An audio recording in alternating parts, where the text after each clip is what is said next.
হে তরুণ যুবকেরা, হে আমার বন্ধুরা, শুনে রেখে দিন বাবা, জেনে রেখে দেন, আপনি যদি আল্লাহওয়ালা হয়ে যান আপনার জীবনটা বদলে যাবে। হে তরুণ যুবকেরা, হে আমার মুরব্বিয়ানেরা, শুনে রেখে দিন বাবা, জেনে রেখে দিন বাবা, এটা আমাদের নবীর কাছ থেকে পাওয়া। নবীর যারা প্রকৃত অনুসারী হবেন আমার আল্লাহ গায়েবী মাদাত তাদেরকেও দেবেন। হে যুবকেরা, এক সময় দেখা যায় ভাইরা আমার তরুণ যুবকেরা মদিনা শরীফকে ধ্বংস করার চক্রান্ত করছে। ওই কুফারে কুরাইশরা তারা কিন্তু বারবার যুদ্ধ করেছে, তারা নবীকে মেরে ফেলতে চেয়েছেন, নবীকে ধ্বংস করতে চেয়েছেন, বারবার তারা অ্যাটাক করেছেন। নবী আমার দেশ ছাড়া হয়ে গিয়েছিলেন। নবী আমার যখন সঠিকভাবে তিনি তার বক্তব্য তার বিশ্বাস মানুষের কাছে পৌঁছাতে পারেননি, নবীর শিষ্যদেরকে যখন আঘাতের শিকার হতে হয়েছে তখন নবী মক্কা ছেড়ে মদিনায় চলে গেছেন। তারপরেও জালেমেরা মক্কা থেকে গ্রুপ করে চক্রান্ত করে আমার নবীকে আঘাত করার চেষ্টা করেছে, বারবার নবীকে প্রতিরোধ করতে হয়েছে। প্রতিরোধ করতে গিয়ে বদর হয়েছে, ওহদ হয়েছে, ভায়ামাঙ্গার খন্দকের যুদ্ধ। খন্দকের যুদ্ধ মানে মাটি খনন করে একটা গার্ড ওয়াল করা। হে তরুণ যুবকেরা, আল্লাহর নবীর সঙ্গী কোন, সঙ্গী সাথী কোন?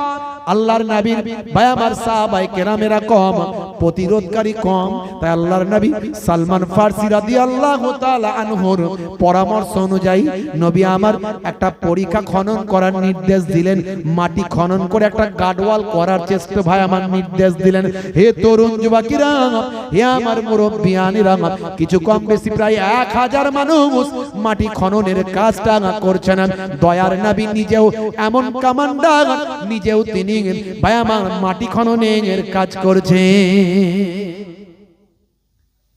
নেতারা কোনোদিন কাজ করবে নাকি? নেতারা শুধু অর্ডার করবে, চেয়ারে বসে থাকবে, তাই না? আর আমার নবী এমন নেতা, সবাই কাজ করছে, নবীও করছেন। আর নবীর কাজ দেখে সবাইয়ের হৃদয় আরো স্পিড বেড়ে যাচ্ছে, আরো কাজ দ্রুত হচ্ছে যে আমার নবী কাজ করছে।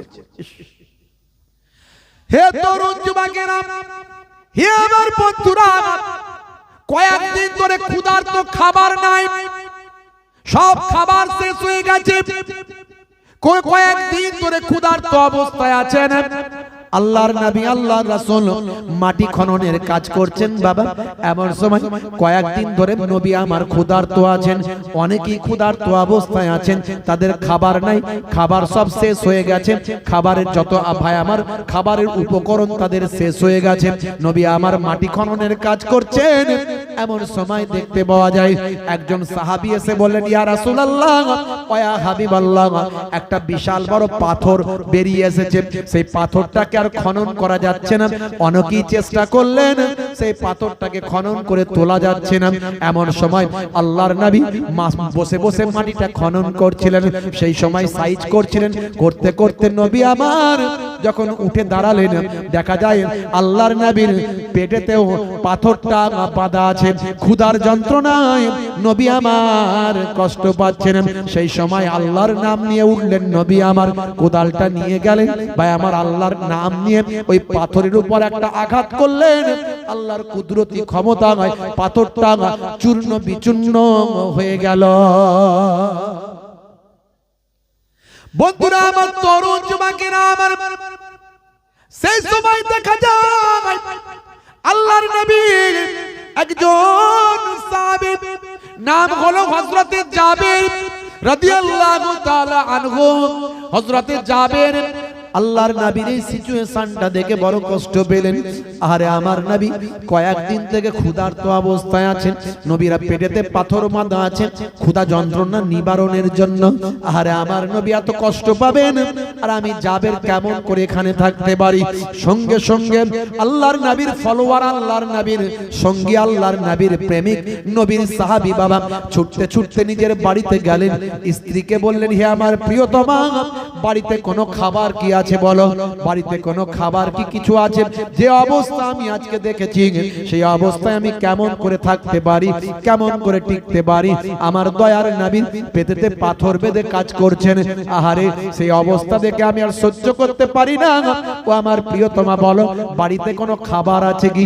সেই সময় ভাই আমার হযরতে জাবেরের স্ত্রী বললেন, ও আমার প্রিয়তম স্বামী, সামান্য কিছু জবের আটা, সামান্য কিছু জবের আটা আছে, আর একটা ছোট্ট ছাগল আছে, ওই একটা ছোট্ট ছাগল আছে আর সামান্য জবের আটা আছে। এমন সময় হযরতে জাবের বললেন, হে আমার প্রিয়তমা স্ত্রী, তুমি ওই একটা জবের আটা, সামান্য জবের আটা থেকে রুটি বানাতে শুরু করো, আর ওই একটা ছাগলকে তুমি গোশত তৈরি করে তরকারি তৈরি করে ফেলো। আমি আমার নবীকে এখনই নিয়ে আসবো, নিয়ে এসে আমার নবীকে একটু মেহমানদারি করব। স্ত্রী বলল, হুজুর, হে আমার প্রিয়তম স্বামী, শোনেন, নবী আসবেন ঠিক আছে, নবীর সঙ্গে আর দু একজন হলে ঠিক আছে, কিন্তু ওখানে তো শুনছি অনেক মানুষ, হ্যাঁ ওখানে তো অনেক মানুষ, দেখবেন বেশি জন যদি চলে আসে লজ্জায় মুখ রাখতে পারবো না, লজ্জায় মুখ রাখতে পারবো না। এই এত মানুষ যদি চলে আসে, সামান্য খাবার কার গালে দেবেন সেই সাবধানতা অবলম্বন করে আল্লাহর নবীর কানে কানে দাওয়াতটা দেবেন। চিল্লে বলে ফেলবেন না, সবাই ক্ষুধার্ত আছে কিন্তু উপায় নাই, খাবার নাই, কি করব? হে তরুণ যুবকেরা, হে আমার বন্ধুরা, শুনে রেখে দিন বাবা, জেনে রেখে দেন। হে মুসলমান, একটু লক্ষ্য করুন। এমন সময় দেখতে পাওয়া যায় হযরতে জাবের চলে গেলেন খন্দকের ময়দানে, গিয়ে বললেন কানে কানে, ইয়া রাসূলুল্লাহ, হাবিবাল্লাহ, আমি আপনার অবস্থা দেখতে পেয়েছি হুজুর, আমি বুঝতে পেরেছি আপনি আমাদের থেকেও আরো বেশি ক্ষুধার্ত আছেন, কয়েকদিন ধরে আপনার খাওয়া হয়নি। হুজুর, বেয়াদবি নেবেন না, আমি জাবের আপনাকে দাওয়াত দিচ্ছি। আমার বাড়িতে সামান্য জবের আটা আছে আর একটা ছোট্ট ছাগল আছে, তাই আপনি এবং আরো কয়েকজন, মাত্র হাতে গোনা কয়েকজনকে সঙ্গে নিয়ে আপনি আমার বাড়িতে চলুন। আজকে আমার বাড়িতে আপনার মেহমানদারির ব্যবস্থা করব হুজুর। হে তরুণ যুবকেরা, আল্লাহর নবী মুচকি হাসলেন, হেসে বললেন, বাবা জাবের, শুনে রেখে দাও, জেনে রেখে দাও, ওই খাবারটা তৈরি করার পরে তুমি এই খাবারটাকে খুলবে না, ওই খাবারটাকে দেখবে না, খাবারটা চাপা দেওয়া থাকবে, আমি নবী যাওয়া পর্যন্ত ওই খাবারে তোমরা হাত লাগাবে না। ভাই আমার, আল্লাহর নবী এই কথা জাবেরকে বলে দিলেন, যাও তুমি তোমার স্ত্রীকে গিয়ে এটা বলে দেবে, খাবারটা তৈরি হওয়ার পরে খাবারের চাপা যেন ভাই আমার খুলে না ফেলে, ভাই আমার ওই অবস্থায় যেন রেখে দেয়, আমি নবী যাওয়া পর্যন্ত খাবার যেন তারা না দেখে কেউ, এইভাবে যেন থাকে। এই বলে নবী আমার মুচকে হেসে যত মানুষ কাজ করছিলেন প্রায় 1000 মানুষ, সবাইকে বললেন, বাবারা, তোমরা বড় ক্ষুধার্ত অবস্থায় আছো, কয়েকদিন থেকে তোমাদের খাওয়া হয়নি, চলো চলো, জাবের আমাদের দাওয়াত দিয়েছেন, চলো বাবা, আজকে সবাই আমরা জাবেরের ঘরে মেহমান হয়ে যায়। জোরে হবে না? হযরতে জাবের রাদিয়াল্লাহু তাআলা আনহুর হার্টবিট তখন হাই পিকআপ চলছে, হার্টবিট, বলে এ আল্লাহ, কি করতে গেলাম আর কি হয়ে গেল, সর্বনাশ, নবী বলে দিয়েছেন এত মানুষ যাবে, খাবোটা কি? আল্লাহর নবী জাবেরকে দেখে বললেন, বাবা জাবের, চিন্তা করো না, ভয় পেও না, আমি যা বললাম সেটা করো, যাও, চলে যাও, তুমি হাঁড়ি খুলবে না আর ওই খাবারের পাত্র দেখবে না, যে অবস্থায় আছে সে অবস্থায় চাপা দিয়ে রেখে দেবে। বুঝতে পারছেন? আল্লাহর নবী বললেন, বাবারা, হাত মুখ ধুয়ে নাও, চলো জাবেরের বাড়িতে গিয়ে আজকে আসুদা করে তোমরা খাবে, কয়েকদিন ক্ষুধার্ত অবস্থায় আছে। হয়তো জাবের থরথর করে কাঁপছেন, হৃদয়টা কম্পন করছে, আল্লাহ কি হবে, আল্লাহ ইজ্জতের মালিক আল্লাহ। এই বলে বাড়িতে গিয়ে তার স্ত্রীকে বলেন, নবী যখন বলে দিয়েছেন চিন্তা নাই, এই অবস্থায় রেখে দাও। আল্লাহর নবী গেলেন, গিয়ে নির্দেশ দিলেন, এই শোনো জাবের, তোমরা কেউ ওই হাড়ি খুলবে না, শুধু হাড়ির চাপাটা একটু ঢিলে করে হাতটা গলিয়ে দিয়ে সেখান থেকে তোমরা তরকারি তুলতে থাকবে, আর সেখান থেকে তোমরা রুটিটা সেখান থেকে নিতে থাকবে, এইভাবে তোমরা কেউ দেখবে না, হাড়ির মুখ কেউ খুলবে না। ভাইরা, আবার কেতাবের মধ্যে দেখতে পাওয়া যায় 1000 মানুষ আসুদা ভরে সবাই খেলেন, তারপরেও যখন হাড়ি খোলা হলো দেখছে যেমনকে তেমনই খাবার আছে। আল্লাহ কবুল করেছেন। আমার আল্লাহ নবীর ওসিলায় করেছেন, কিন্তু আল্লাহওয়ালা মানুষ যদি হয়ে যান, এরকম ছোটখাটো ঘটনা, এরকম টাইপের বা এই ধরনের আরো ছোট ছোট কিছু ঘটনা ওলি আউলিয়াদের কাছ থেকেও ঘটেছে। জোরে বলুন সুবহানাল্লাহ। আপনি আল্লাহর হয়ে যান, আল্লাহ আপনার হয়ে যান। আজ থেকে প্রতিজ্ঞা করুন, প্রতিজ্ঞা করুন, বিশ্ব নবীর শিষ্য হয়ে যাবেন, নবীর তরিকা মেনে চলবেন, নবীর সুন্নতের তাবেদারি করবেন। আজ থেকে প্রতিজ্ঞা করুন।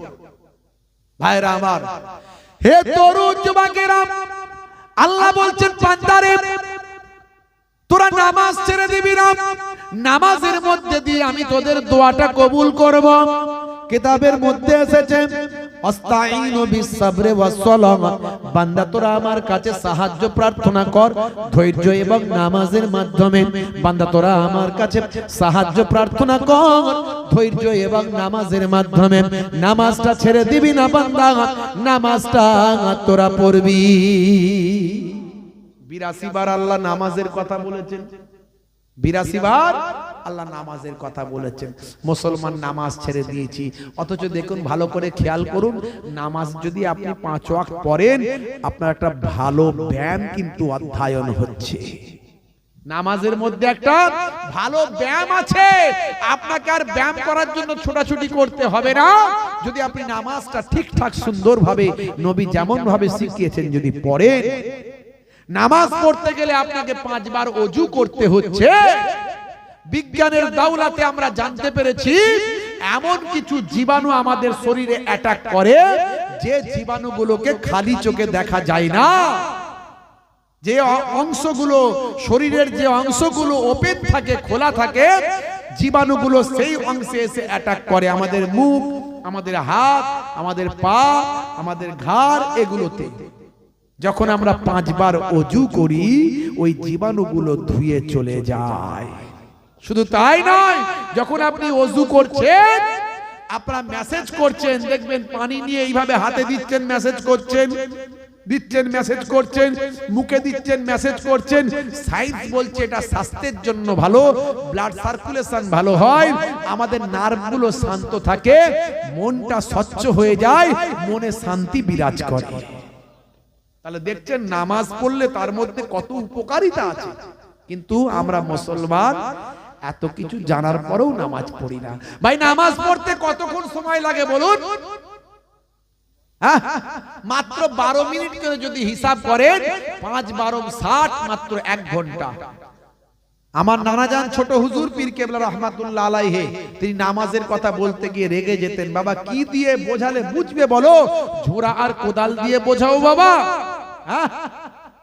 আর আমার দাদাজান মায়াপুর হুজুর, পিন্নাগড়ি হুজুর পীর কেবলা রহমাতুল্লাহ আলাইহি বলতেন, বাবা দিনে রাতে 5 বার নামাজ পড়তে 1 ঘন্টা সময় লাগে। 1 ঘন্টা যদি তুমি নামাজে দাও, আমার আল্লাহ তোমার বাকি 23 ঘন্টা সাকসেসফুল করে দেবে।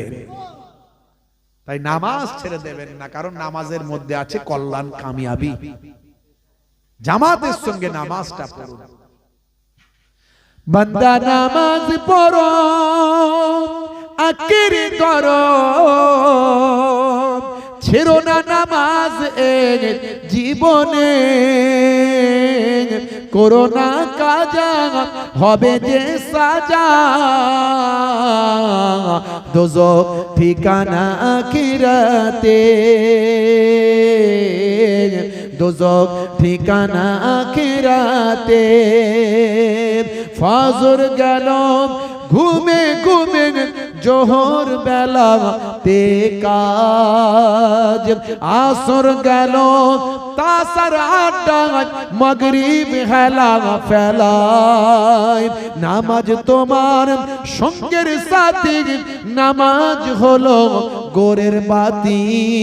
নামাজ বিনা এই দুনিয়া সবই যে বৃথা। বান্দা নামাজ পড়ো, আকির করো, ছেড়ো না নামাজ জীবনে। করো না কাজা, হবে যে সাজা, দোজখ ঠিকানা আখিরাতে,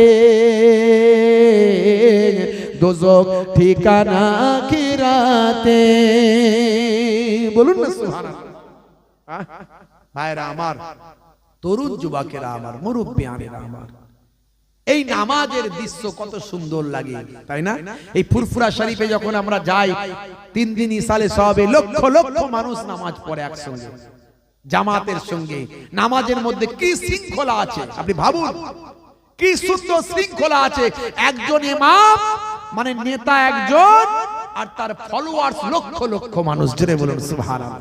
এটাই প্রকৃত ইসলাম শিখিয়েছিল। কিন্তু এখন দেখবেন গ্রামে নেতা অনেক, ফলোয়ার্স কম। নেতা অনেক, মাননেওয়ালা কম হয়ে গেছে। কিন্তু নামাজে শিখিয়েছিল নেতা একজন থাকবে, আর ফলোয়ার্স লক্ষ লক্ষ, সব যা বলবে সেটা মানবে। নেতার মতো নেতা হবে, আর ফলোয়ার্সের মতো ফলোয়ার্স হবে। সেই এলাকার ডেভেলপমেন্ট, উন্নতি হবে। আজকে দেখুন ভাই আমার, বিশ্ব ইজতেমা হলো এই যে হুগলিতে, দেখুন না লক্ষ লক্ষ মানুষ সেখানে গেল, কি সুন্দর নামাজ তারা আদা করলো, তাই না? আজকে ভাই তারা তবলিগ জামাতের মানুষ, সেটা ঠিক আছে। আমি ফুরফুরা শরীফ দাদা হুজুর কেবলার ভালোবাসার মানুষ, কিন্তু তারা নামাজ পড়েছে, ভালো কাজ করেছে, দিনের কাজ করছে। ভালোকে তো ভালো বলতেই হবে, কথা ঠিক না ভুল? যাই হোক, একটা শৃঙ্খলাবদ্ধ সমাজ তৈরি করেছে, সুন্দর পরিবেশ তৈরি করেছে। এখন আর বিরোধিতা করার কোনো জায়গা নাই। আমি বলবো, বারণ করব, এই হুজুর আলেম ওলামারা যারা এই একে অপরের বিরুদ্ধে বলেন, যারা বেরেলি, আহলে হাদিস, লামাজহাবি, ফুরফুরা, তবলিগ, একে অপরের বিরুদ্ধে করবেন না। যে যার নিজের আকীদা নিয়ে করছে, আমার আপনার কথাই কেউ কারো কথা শোনে না। যেটা যে যাকে পছন্দ করে, ভালোবাসে, সেটা সে মেনে চলে, কথা ঠিক না ভুল? কিন্তু মূল কথা হলো, তারা তো নামাজ পড়ছে, আল্লাহকে ডাকছে। আমরা ফুরফুরা শরীফে যাই, সেখানে নামাজ পড়ি, আল্লাহকে ডাকি। কে খারাপ কে মন্দ সেদিকে যাবেন না, তার কাছে যাবেন না, ঠিক আছে। কিন্তু আমার দাদা হুজুর, পাঁচ হুজুর, এখনো অনেক আল্লাহওয়ালা মানুষ আছেন, এগুলো তো মানতে হবে, এগুলো অস্বীকার করার কোনো জায়গা নাই। আপনি আমারটাই শ্রদ্ধা জ্ঞাপন করবেন, আমি আপনারটা শ্রদ্ধা জ্ঞাপন করব, এটাই তো ইসলাম বলেছে। ইসলাম তো বিভাজনের কথা বলেনি। ইন্নামাল মুমিনুনা ইখওয়াত, মুমিনরা হলো একে অপরের ভাই, ইসলাম তো এটাই বলেছে। ভাইরা আমার, আজকে একে অপরের প্রতি দ্বন্দ্ব কমে গেছে, কারণ দেওয়ালে পিঠ থেকে গেছে, ঠেলার নাম বাবাজি। আজকে বেরেলি, দেওবন্দি, আহলে হাদিস, লামাজহাবি, ফুরফুরা, তবলিগ যত আছে, তালতলা, গোলতলা, এখন ম্যাক্সিমাম আলেম ওলামারা একে অপরের প্রতি শ্রদ্ধাশীল হয়েছে। এই 2-4 জন কথা বাদ দেন, অল্প স্বল্প বাদ দেন, ম্যাক্সিমাম শ্রদ্ধাশীল হয়েছে, এটা ভালো। আজকে আমি যেটা বলতে চাইছিলাম, সেই নামাজের, এই লক্ষ লক্ষ মানুষের নামাজের ভিতর ভিডিও ফুটেজ দেখলাম, একজন অমুসলিম হিন্দু ভাই মারা গেছে, তার ডেড বডি নিয়ে যাওয়া হচ্ছে। বলো হরি হরি বল, বলো হরি হরি বল, বলো হরি হরি বল, বলো হরি হরি বল। লক্ষ লক্ষ মানুষের ভিতর দিয়ে নিয়ে যাচ্ছে এত মানুষ, কিন্তু দেখা গেল ইসলাম কি সুন্দর সিস্টেম শিখিয়েছে।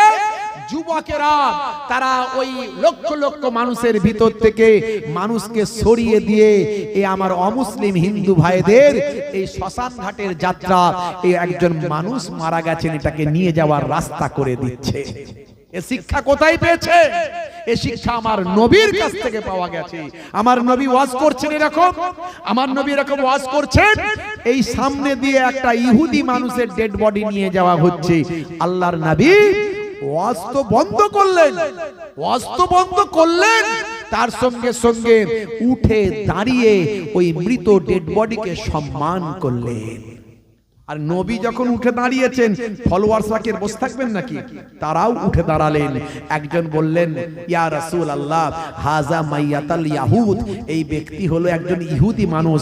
আল্লাহর নবী বলেন, সে ইহুদি হোক আর মুসলমান হোক, একজন মৃত মানুষ, একজন মারা যাওয়া মানুষ, যে পৃথিবী ছেড়ে বিদায় নিচ্ছে। আমার ইসলাম শেখায় এই রকম মানুষকে সম্মান করো। দেখছেন ইসলাম কি শিখিয়েছে? একটু ভাবুন তো দেখি। কত মানুষ আমরা ভিডিও ফুটেজে দেখলাম, ফুরফুরা শরীফে আমরা দেখি 3 দিন ইসালে সওয়াবে অনেক অমুসলিম ভাইয়েরা সেখানে গিয়ে ব্যবসা করেন। আর এখানে ইজতেমাতে দেখা গেল তাকে মিডিয়ারা জিজ্ঞাসা করছে, এই যে এত নামাজিদের ভিতর, এত মুসলিমের ভিতর, এই যে তুমি ব্যবসা করছো, এই যে চিকেন প্যাটিস বিক্রি করছো, এই যে ছোলা ভাজা বিক্রি করছো, কেউ তোমায় কিছু বলেনি তো? বলে না, কেউ কিছু বলেনি। কোনো অসুবিধা নাই, বিক্রি হলো। এর नाम इस्लाम।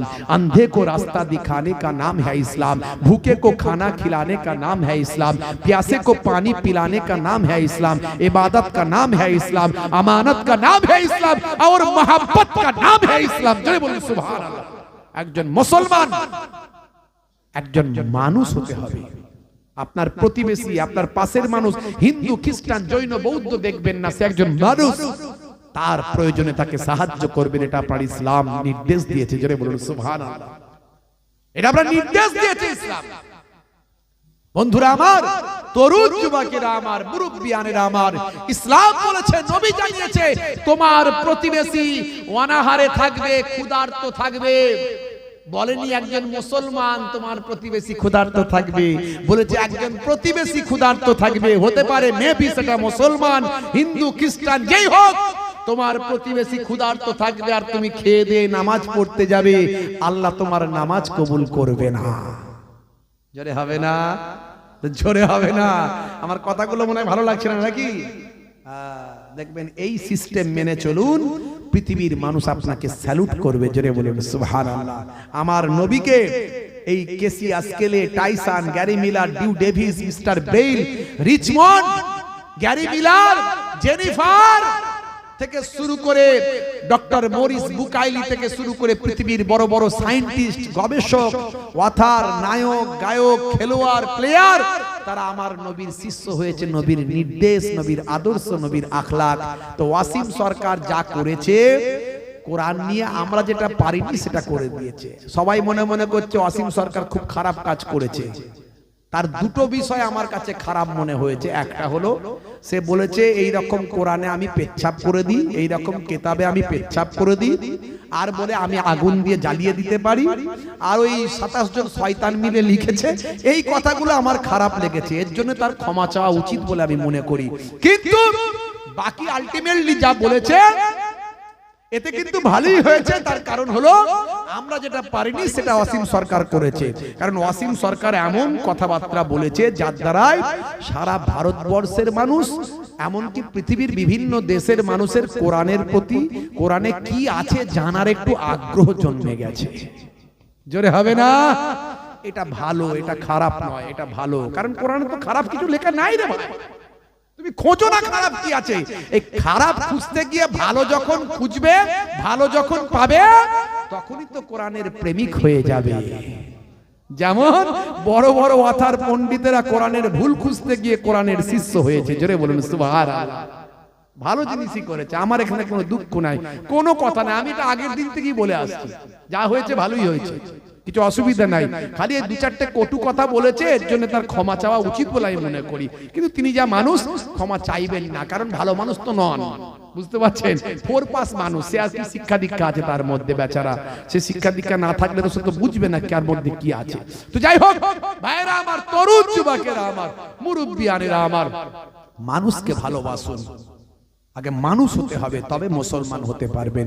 মানুষই হতে পারলেন না তো কিসের মুসলমান? আমি এটুকু বলবো। আর আপনাকে এই সাচ্চা মুসলমান হতে গেলে, ভালো মানুষ হতে গেলে আপনাকে নামাজি হতেই হবে। কারণ নামাজ আপনাকে অন্যায় থেকে, পাপ থেকে রক্ষা করবে। আল্লাহ কোরআনে বলছেন, ইন্নাস সালাতা তানহা আনিল ফাহশাই ওয়াল মুনকার, নিশ্চয় নামাজ তোমাকে অশ্লীলতা ও অন্যায় থেকে দূরে সরাবে। জোরে বলুন সুবহানাল্লাহ। জোরে হবে না? ভাইরা আমার, তরুণ যুবকেরা আমার, মুরব্বিয়ানেরা আমার, আমি আপনাদের কাছে বলে গেলাম নামাজি হয়ে যান। বলুন ইনশাআল্লাহ। ভালো করে বলা যাচ্ছে না নাকি? কি নাকি হবেন না বলে ঠিক করেছেন? ধরে নিয়েছেন যে আমরা হবনি বাবা, কেন বলবো কেন নাকি? একটু কারা কারা নামাজি হবেন হাত তুলে দেখান তো দেখি। অনেকে তুলবো না তুলবো না চিন্তা করছে, ভাবছে কাল থেকে তো পড়বো নি, খামাখায় তুলবে, এখানে কোথায় কি হয়ে যাবে। হ্যাঁ, তুলছে, আমি সবাইয়ের দিকে লক্ষ্য রাখছি। অনেকে এখনো তোলেনি, ভালো করে আবার ছোট ছোট হাত তুলছে। নারে তাকবীর, জোরে হবে না? নারে তাকবীর। সিলসিলা হক মুজাদ্দিদুজ জামান, সিলসিলা হক ফুরফুরা শরীফ, নারে তাকবীর। এই আরবেলিয়া গ্রামের ইসারে সব কর্মী বৃন্দ, শ্রোতা বৃন্দ, নারে তাকবীর। মাশাআল্লাহ মাশাআল্লাহ। ক্যান্সার হতে পারে, টিউমার হতে পারে, প্যারালাইসিস হতে পারে, হার্ট অ্যাটাক হতে পারে, স্ট্রোকে মৃত্যু হতে পারে, অ্যাক্সিডেন্টে মৃত্যু হতে পারে, হ্যাঁ কত রকমের বিপদ হতে পারে। বাঁচানোর মালিককে। তাহলে একবারও সে আল্লাহর কথা মনে করে কদিন বাঁচবেন, আজ বেঁচে আছেন, কদিন বেঁচে থাকবেন গ্যারান্টি কিছু আছে বাপ? তাহলে আর কটা দিন বাঁচবেন, একটু আল্লাহকে ডেকেই মরুন না। কথা ঠিক না ভুল? হ্যাঁ, নামাজটা পড়ুন না, নামাজটা ছাড়বেন না। ভাইরা আমার, আর একটা নবীর সবচেয়ে বড় সুন্নতের কথা বলবো, সেটা হলো মুখের দাড়ি। আমি সব জায়গায় বলি, কম্পালসারি এটা আমাকে বলতেই হয়। এই মুখের দাড়ি ছোট হলেও রাখুন। নাই মামার চেয়ে কানা মামা ভালো, something is better than nothing. বুঝতে পারছেন? এখন তো দাড়ি হচ্ছে মুখের ফ্যাশন। বিরাট কোহলি দাড়ি রেখেছে, হরভজন সিং রেখেছে, লিওনেল মেসি রেখেছে, কত নেতা মন্ত্রী রেখেছে। হাসিম আমলা তো সুন্নতি দাড়ি, জুনায়েদ জামশেদ সুন্নতি দাড়ি, মঈন আলী খান সুন্নতি দাড়ি, একদম বড় দাড়ি, আমার থেকেও বড়। ভাইরা আমার, আপনি বড় দাড়ি রাখতে যদি আপনার অসুবিধা মনে হয়, ছোট হলেও রাখুন। দেখতে ছোট হোক, কিন্তু ফ্যাশন মনে করে নয়, কোন নেতা মন্ত্রী খেলোয়াড় প্লেয়ার রেখেছে বলে নয়। দেখতে ছোট হলেও নবীর সুন্নত মনে করে রাখুন। আজ মারা গেলে কাল দুদিন হয়ে যাবে। আমি অনেক সুন্নতের কথা বলি, আজকে আমি বলিনি, বলার সময় পাইনি। বসে পানি পান করা সুন্নত, চেটে পুচে খাবার খাওয়া সুন্নত, ডান দিকে কাত হয়ে ঘুমানো সুন্নত। বুঝতে পারছেন ভাইয়েরা আমার? বিসমিল্লাহ বলে খাওয়া সুন্নত, খেয়ে আলহামদুলিল্লাহ বলা সুন্নত। ছোটদের স্নেহ করা, বড়দের সম্মান করা, পিতামাতার সেবা করা, স্ত্রীর সঙ্গে ছোট ছোট ঘরের কাজগুলো করা, এগুলো অনেক আমি বলি। ইন্টারনেট সার্চ করবেন, 25-30 হাজার বক্তব্য আমার আছে। কিন্তু কোন সুন্নত কবরে গেলে দেখা যাবে না। একটা সুন্নত কবরে গেলে দেখা যাবে। মুনকার নাকির ফেরেশতা যখন বলবে মান রব্বুকা, দেখতে পাবে। ভাই আমার, নবীর সুন্নত বলে ছোট হলেও মুখে দাড়িটা রাখা, হতে পারে ওই দাড়িটাই হবে নাজাতের জারিয়া। তাই এই দুটো কাজ আপনি করুন। এক হচ্ছে 5 ওয়াক্ত নামাজ, কাজা হলে কাজা পড়বেন। আপনি দোয়া জানেন না, তাসবিহ ভাই আমার, দরুদ জানেন না, দোয়ায় মাসুরা জানেন না, দোয়ায় কুনুত জানেন না, সূরা জানেন না, এই জানেন না, ওই জানেন না। আপনি এক কাজ করবেন। মুফতি আজম মেজলা হুজুর পীর কেবলা রাহমাতুল্লাহ আলাইহি বলেছেন, বাবা তুমি সুবহানাল্লাহ সুবহানাল্লাহ বলে নামাজটা শুরু করো, নামাজিদের মতো করে নামাজ পড়ো যেমন তারা পড়ে। এইভাবে পড়তে পড়তে যদি তুমি মারা যাও, তোমার নামটা ইনশাআল্লাহ আল্লাহ নামাজিদের খাতায় লিখে দেবে। তাই নামাজ কোনো ছাড় নাই। আপনি বসে পারেন, দাঁড়িয়ে পারেন না, বসে নামাজ পড়তে হবে। বসে পারেন না, শুয়ে শুয়ে নামাজ পড়তে হবে। প্রয়োজন হলে ইশারায় ইশারায় নামাজ পড়তে হবে। নামাজে কোনো ছাড় নাই, মাফ নাই। তাই আজ থেকে প্রতিজ্ঞা করুন, কাজা হলে কাজা পড়বেন, কিন্তু নামাজ ছাড়বেন না। বলুন ইনশাআল্লাহ। ওই আকাশ বাতাস চন্দ্র তারা, খুশিতে তারা মেতেছে, আসমানি হুর ফারিস তারা দেখার তরে উকি মেরেছে। বলুন না সুবহানাল্লাহ, জোরে হবে না? ওই আকাশ বাতাস চন্দ্র তারা, খুশিতে তারা মেতেছে, আসমানি হুর ফারিস তারা দেখার তরে উকি মেরেছে। দাদু মুত্তালিব খুশি হয়ে, দাদু মুত্তালিব খুশি হয়ে মক্কাবাসীর দাওয়াত করেছে। 12ই রবিউল আউয়ালে রহমত ওয়ালা নবী এলো রে, সাফাতের তাজ পরে জামিনে বরকত ওয়ালা নবী এলো রে। এলো রে ভাই এলো রে, এলো রে ভাই এলো রে, কাউসার কাউসার ওয়ালা নবী এলো রে। আল্লাহুম্মা সাল্লি আলা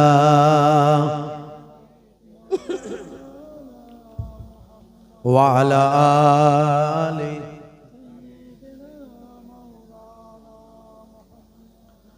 وقال الله تعالى في كلامه المجيد والفرقان الحميد ما خلقت الجن والإنس إلا ليعبدون। وقال الله تعالى أيضا في كتابه مخبرا ومكروا ومكر الله والله خير الماكرين وقال الله تعالى أيضا في كتابه مخبرا وما رميت إذ رميت ولكن الله رمى وقال النبي صلى الله عليه وسلم سباب المسلم فسوق وقتاله كفر إلى آخر الحديث أو كما قال عليه الصلاة والتسليم وعن أبي هريرة قال لعن رسول الله صلى الله عليه وسلم الرجل يلبس لبسة المرأة والمرأة تلبس لبسة الرجل إلى آخر الحديث أو كما قال عليه الصلاة والتسليم وقال النبي صلى الله عليه وسلم حق المسلم على المسلم خمس رد السلام وعيادة المريض واتباع الجنائز وإجابة الدعوات وتسمية الآتش إلى آخر الحديث أو كما قال عليه الصلاة والسلام শ্রদ্ধেয় সম্মানীয় আজকের সভার সভাপতি মঞ্চে উপবিষ্ট আমার বাপজিরা বসে আছেন, তরুণ যুবকেরা আছেন, বাচ্চারাও আছে, সামনে উপবিষ্ট আছেন আমার পিতৃতুল্য বাপেরা আছেন, যুবকেরা আছেন, জওয়ানেরা আছেন, ভাইরা আছেন, বাচ্চারা আছে, পর্দার আড়ালে আমার জননী মায়েরা বোনেরা আছেন, ম্যানেজমেন্টের যারা দায়িত্বে আছেন, মাইক ম্যান থেকে শুরু করে জেনারেটর লাইট যারা পরিচালনা করছেন, তৎসহ যারা রান্নার দায়িত্বে আছেন, সর্বোপরি মিডিয়া পারসনস যারা আছে, প্রত্যেককে আমি মোহেবুল্লাহ হুসাইনি আমার অন্তরের অন্তঃস্থল থেকে সালাম, শুভেচ্ছা, ভালোবাসা জ্ঞাপন করি। আরো জানাই যারা মাইক্রোফোনের আওয়াজে কান লাগিয়ে আছেন, জাতি ধর্ম বর্ণ নির্বিশেষে প্রত্যেককে আন্তরিক শুভেচ্ছা জ্ঞাপন করি। খুব সংক্ষেপে কিছু আলোচনা। এই ঠান্ডাকে উপেক্ষা করে আপনারা যে এতগুলো মানুষ বসে আছেন, এসেছেন, এটাই হচ্ছে বড় কথা। হয়তো মানুষ একটু কম আছেন, কিন্তু প্রচন্ড ঠান্ডা। রাস্তায় গাড়ি চালানোর সময় দেখছি তো মানে কুয়াশায় দেখা যাচ্ছে না। তারপরেও আপনারা সেই ঠান্ডাকে উপেক্ষা করে এই যে ঠান্ডায় এসে এই ত্রিপলের উপর মাটির উপর বসে আছেন, এটা বড় কথা। এটা অত্যন্ত বড় একটা ব্যাপার যে আপনারা কত কষ্ট করে এসে বসে আছেন। কিসের জন্য? আল্লাহকে সন্তুষ্ট করার জন্য, মোহেবুল্লাহ হুসাইনের জন্য নয়। আল্লাহকে সন্তুষ্টি করার জন্য, আমার আল্লাহকে রাজি করানোর জন্য, সন্তুষ্ট করার জন্য, আমার নবী পাকের প্রকৃত উম্মত হওয়ার জন্য, জান্নাত জাহান্নামের কথা চিন্তা করে আমরা কিছু ভালো কাজ করে আল্লাহ যেন আমাদের পাথেও দান করেন, কাল কিয়ামতে আমাদের যেন নাজাতের জারিয়া হয়ে যায়। বলুন আল্লাহুম্মা আমিন। আজকের এই ঠান্ডার রাত্রির বসে থাকাটা, এই মেহনতটা, এই কষ্টটা যেন কাল কিয়ামতের দিনে আমাদের নাজাতের জারিয়া হয়ে যায়। বলুন আল্লাহুম্মা আমিন। ভাইরা আমার, খুব সংক্ষেপে আলোচনা। আমি এর আগেও বলেছি, আজও বলে যাচ্ছি, এই জান্নাতের বাগানে যদি 1 ঘন্টা বসে ওয়াজ শুনেন, সারা জীবন নফল ইবাদতের থেকে ভালো। এর আগেও বলেছি, আজও বলে যাচ্ছি। এটা আমার নানা দাদুর কথা নয়, এটা আমার বাপ 14 পুরুষের কথা নয়। এই কথাটা স্বয়ং দোজাহানের বাদশা রাহমাতুল আলামিনের কথা। আল্লাহর নবী বলছেন, তাদারিসুল ইলম, ইলমের দর্স নাও, ফিল লাইলে, রাতের বেলা, সাতান, 1 ঘন্টা, অনলি 1 আওয়ার এট নাইট। তুমি যদি 1 ঘন্টা যদি দিনের তালিম নাও, আল্লাহর নবী বলেন, খায়রুম মিন আহিয়াইহা, সারা জীবন নফল যত ভালো কাজ করেছো, যত ভালো ভালো কাজ করেছো, নফল ইবাদত করেছো, নফল কাজ, এই সারা জীবন ভালো ভালো নফল ইবাদত নফল কাজের থেকে 1 ঘন্টা ওয়াজ শোনা অনেক ভালো। ভাইরা আমার, হতে পারে 1 ঘন্টার আলোচনায় আমার আপনার জীবনে বদলে যেতে পারে,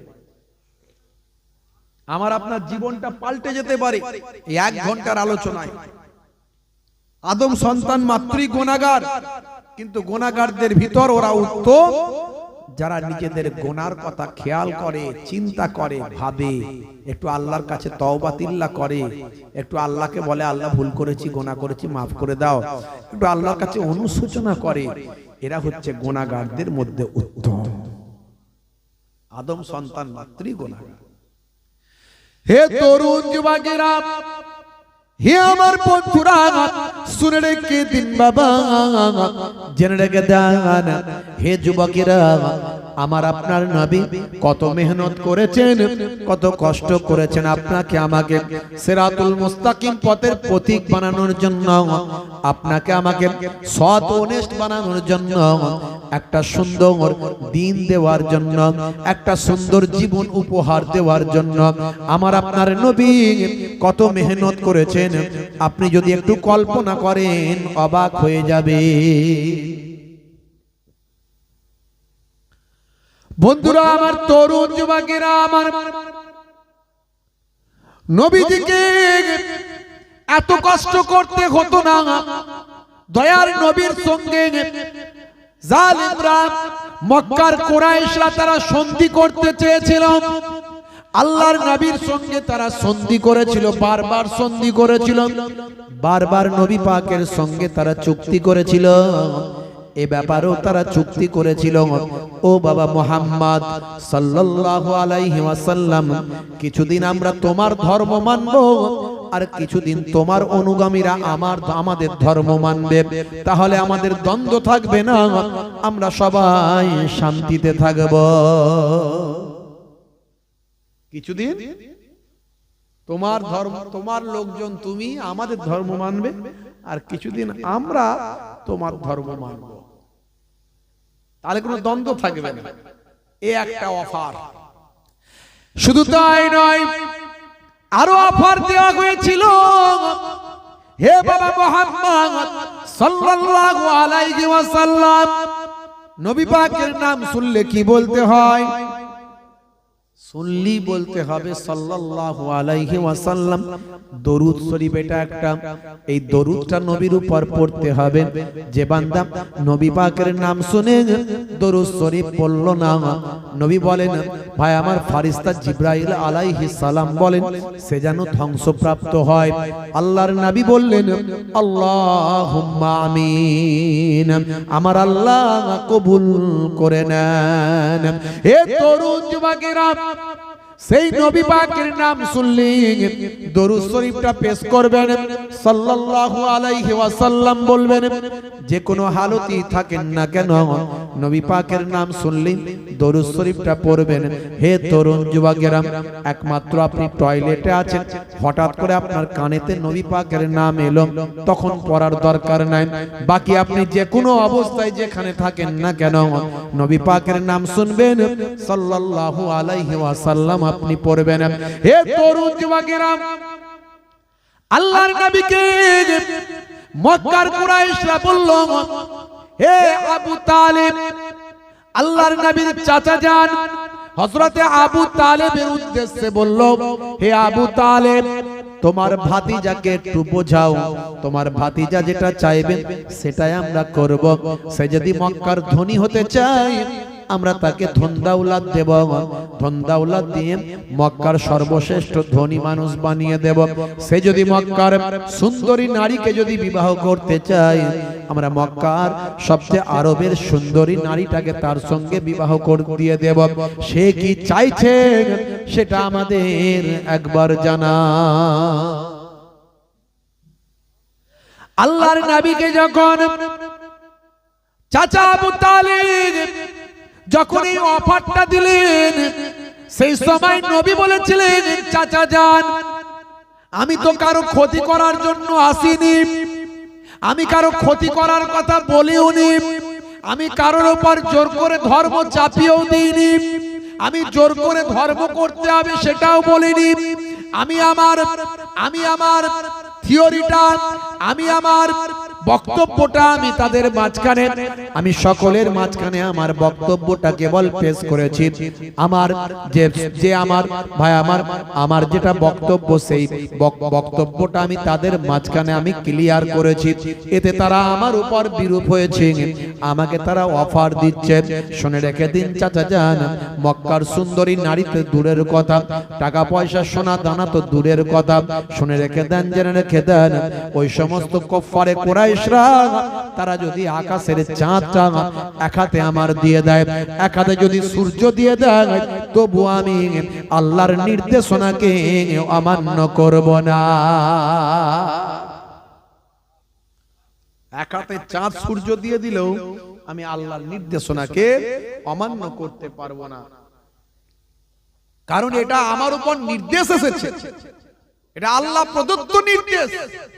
আমি মন গড়া কথা বলছি না, যেটা ফারিস্তা এসে আমাকে বলে যায় আমি সেটাই বলি। কোরআন মাজিদে এই জন্য আল্লাহ রাব্বুল আলামিন অন্য জায়গায় জানিয়ে দিয়েছেন, মা ইয়ানতিকু আনিল হাওয়া ইন হুয়া ইল্লা ইউহা। মা ইয়ানতিকু আনিল হাওয়া ইন হুয়া ইল্লা ওয়াহিয়ুন ইউহা।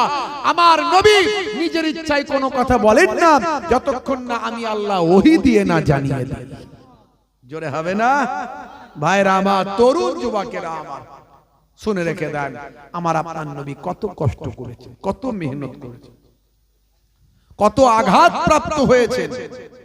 এই কথা বলতে গিয়ে আল্লাহর নবীর উপর কত অত্যাচার হয়েছে। নবী আমার বলেছিলেন, হে মক্কার মানুষেরা, তোমরা মারামারি বন্ধ করে দাও।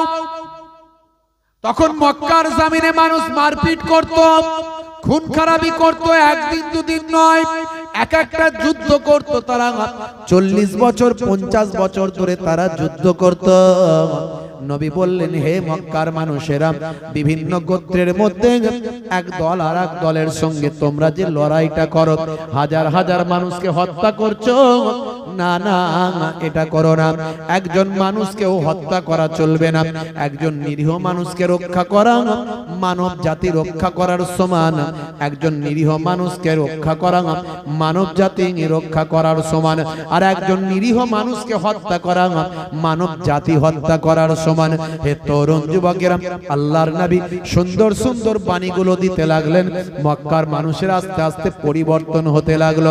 যারা দীর্ঘদিন ধরে যুদ্ধ করেছিল তারা সব আমার নবীর ভক্ত হয়ে গেল। ভাইরা আমার, তরুণ যুবকেরা আমার, যে নবীর মুখ দিয়ে হাত দিয়ে কাউকে আঘাত করতে নিষেধ করেছেন, ভালো করে বুঝবেন। আল মুসলিমু মান সালিমাল মুসলিমুনা মিন লিসানিহি ওয়া ইয়াদিহি। হে মুসলমান, তুমি যদি প্রকৃত মুসলমান হও, তুমি তোমার হাতের দ্বারাই মুখের দ্বারাই কোনো ভাইকে কষ্ট দিতে পারবে না। শুধু তাই নয়, কোরআন মাজিদ খুলে দেখুন, আমার আল্লাহ বলছেন, হে দুনিয়ার মানুষ শোনো, যারা যে সমস্ত মানুষেরা আল্লাহ ব্যতীত অন্য কারো ইবাদত করে, পৃথিবীর অন্য কারো ইবাদত করে, ওই সমস্ত মুসলিমদের তোমরা গালিও দিও না। মারা তো দূরের কথা, গালিটাও দিতে নিষেধ কোরআনে বলা হয়েছে। আরে ওয়াসিম সরকার বলছে, কি বলছে?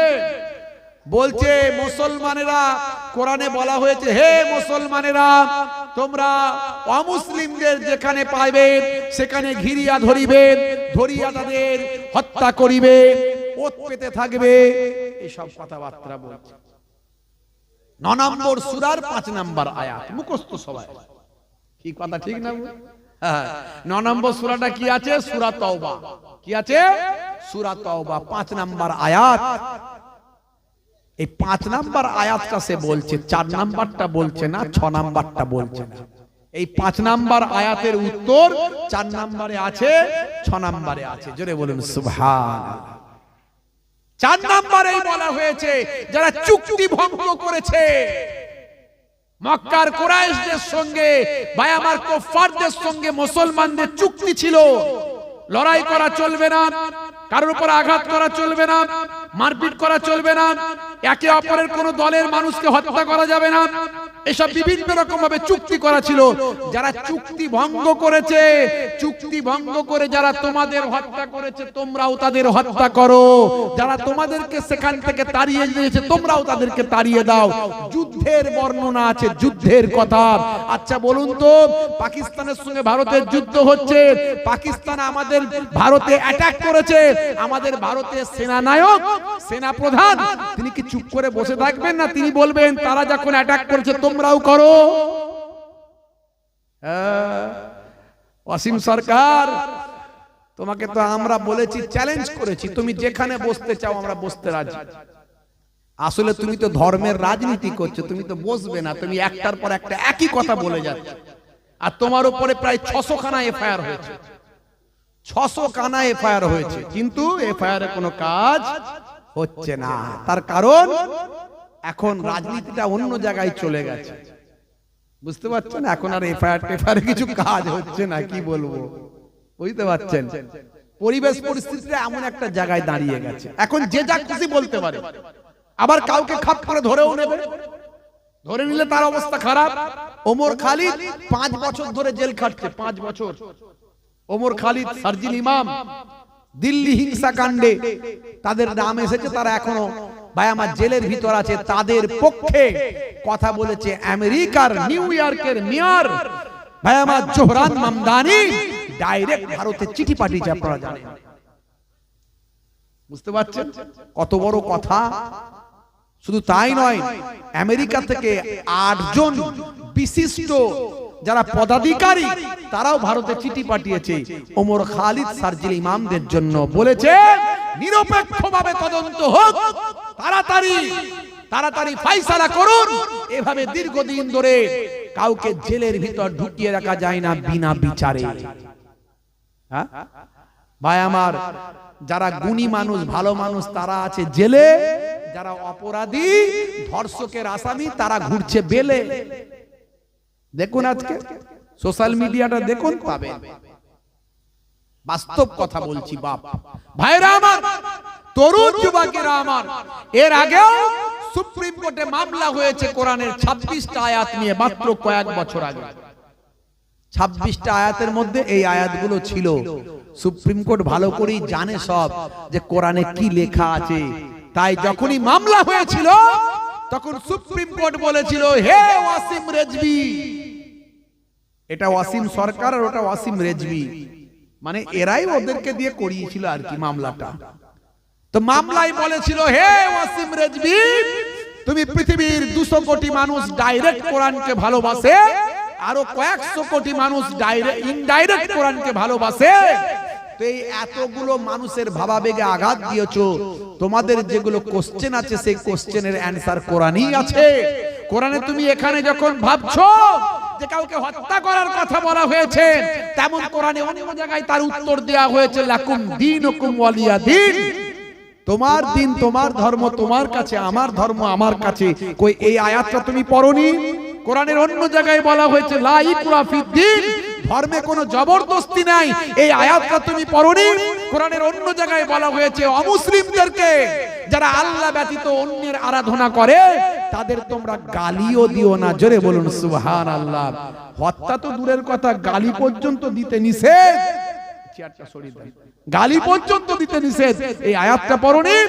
সুপ্রিম কোর্টের মহামান্য বিচারপতি বললেন, শোনো, তুমি যে কোরআনের বিরুদ্ধে মামলা করে মানুষের ভাবাবেগে আঘাত করেছো, তার জন্য 50,000 টাকা জরিমানা করা হলো। এরপরে যদি মামলা করো শাস্তি পাবে।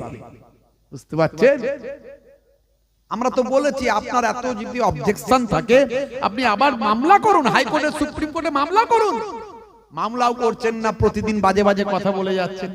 27 জন শয়তান নাকি কোরআন লিখেছে। কি আশ্চর্য কথা বলুন দেখি। হ্যাঁ, ছি ছি ছি ছি ছি। বলছেন কোরআন মাজিদ বদরের যুদ্ধের সময় পুরো শেষ। কোথায় লেখা আছে? কি একটা হ্যাট্টি নাকি কার কথা বলছে? ধর বাবু, একটা ঐতিহাসিকের নাম বলছে হ্যাট্টি, আসলে হ্যাট্টি নয়, একে হিট্টি। কিতাবটার নাম হলো, লেখকের নাম হলো একে হিট্টি, বুঝতে পারছেন?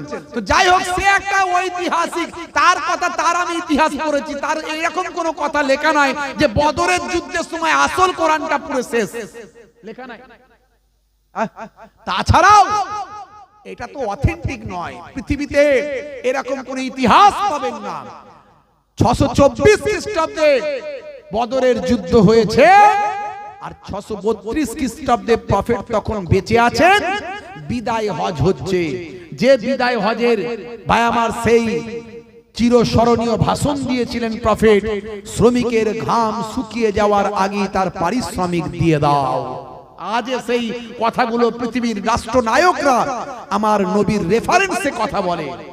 সেদিনই বিদায় হজের সময় প্রফেট বলেছিলেন, আরব আর অনারবের মধ্যে কোনো পার্থক্য নয়। তার মানে কে কোন দেশের মানুষ এতে কারো সম্মান বৃদ্ধি হয় না, সম্মান বৃদ্ধি হয় কে সৎ আর কে অনেস্ট, কে ভালো কে মন্দ, ভালো মন্দের উপর ভাই আমার মহান স্রষ্টার কাছে তার গুরুত্ব বৃদ্ধি পায়। জোরে বলুন সুবহানাল্লাহ। প্রফেটের এই কথাগুলো সব বাণী। সেদিন এই বিদায় হজের সময় কোরআনের আয়াত নাজিল হয়েছিল 632 খ্রিস্টাব্দে। 624 খ্রিস্টাব্দে যদি কোরআন পুরে শেষ হয়ে গেল, তাহলে 632 খ্রিস্টাব্দে আবার কোরআন অবতীর্ণ হলো কেমন করে? এর দ্বারাই তো প্রমাণ হলো তুমি মিথ্যা বলছো।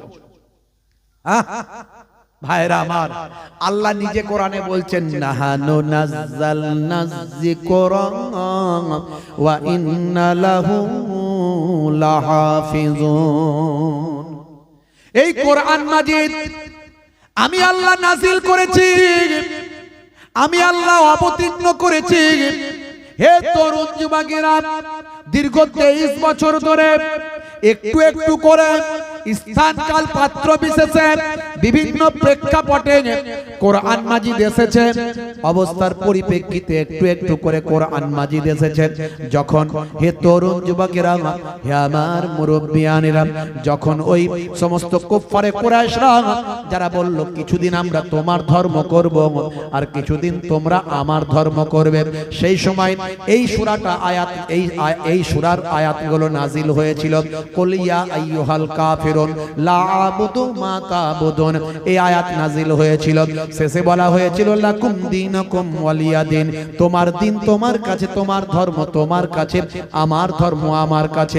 এইভাবে দীর্ঘ 23টা বছর ধরে একটু একটু করে আল্লাহর কোরআন অবতীর্ণ হয়েছে। হে তরুণ যুবকেরা, হে আমার বন্ধুরা, হে আমার মুরব্বিয়ানেরা, শুনে রেখে দিন বাবা, জেনে রেখে দেন।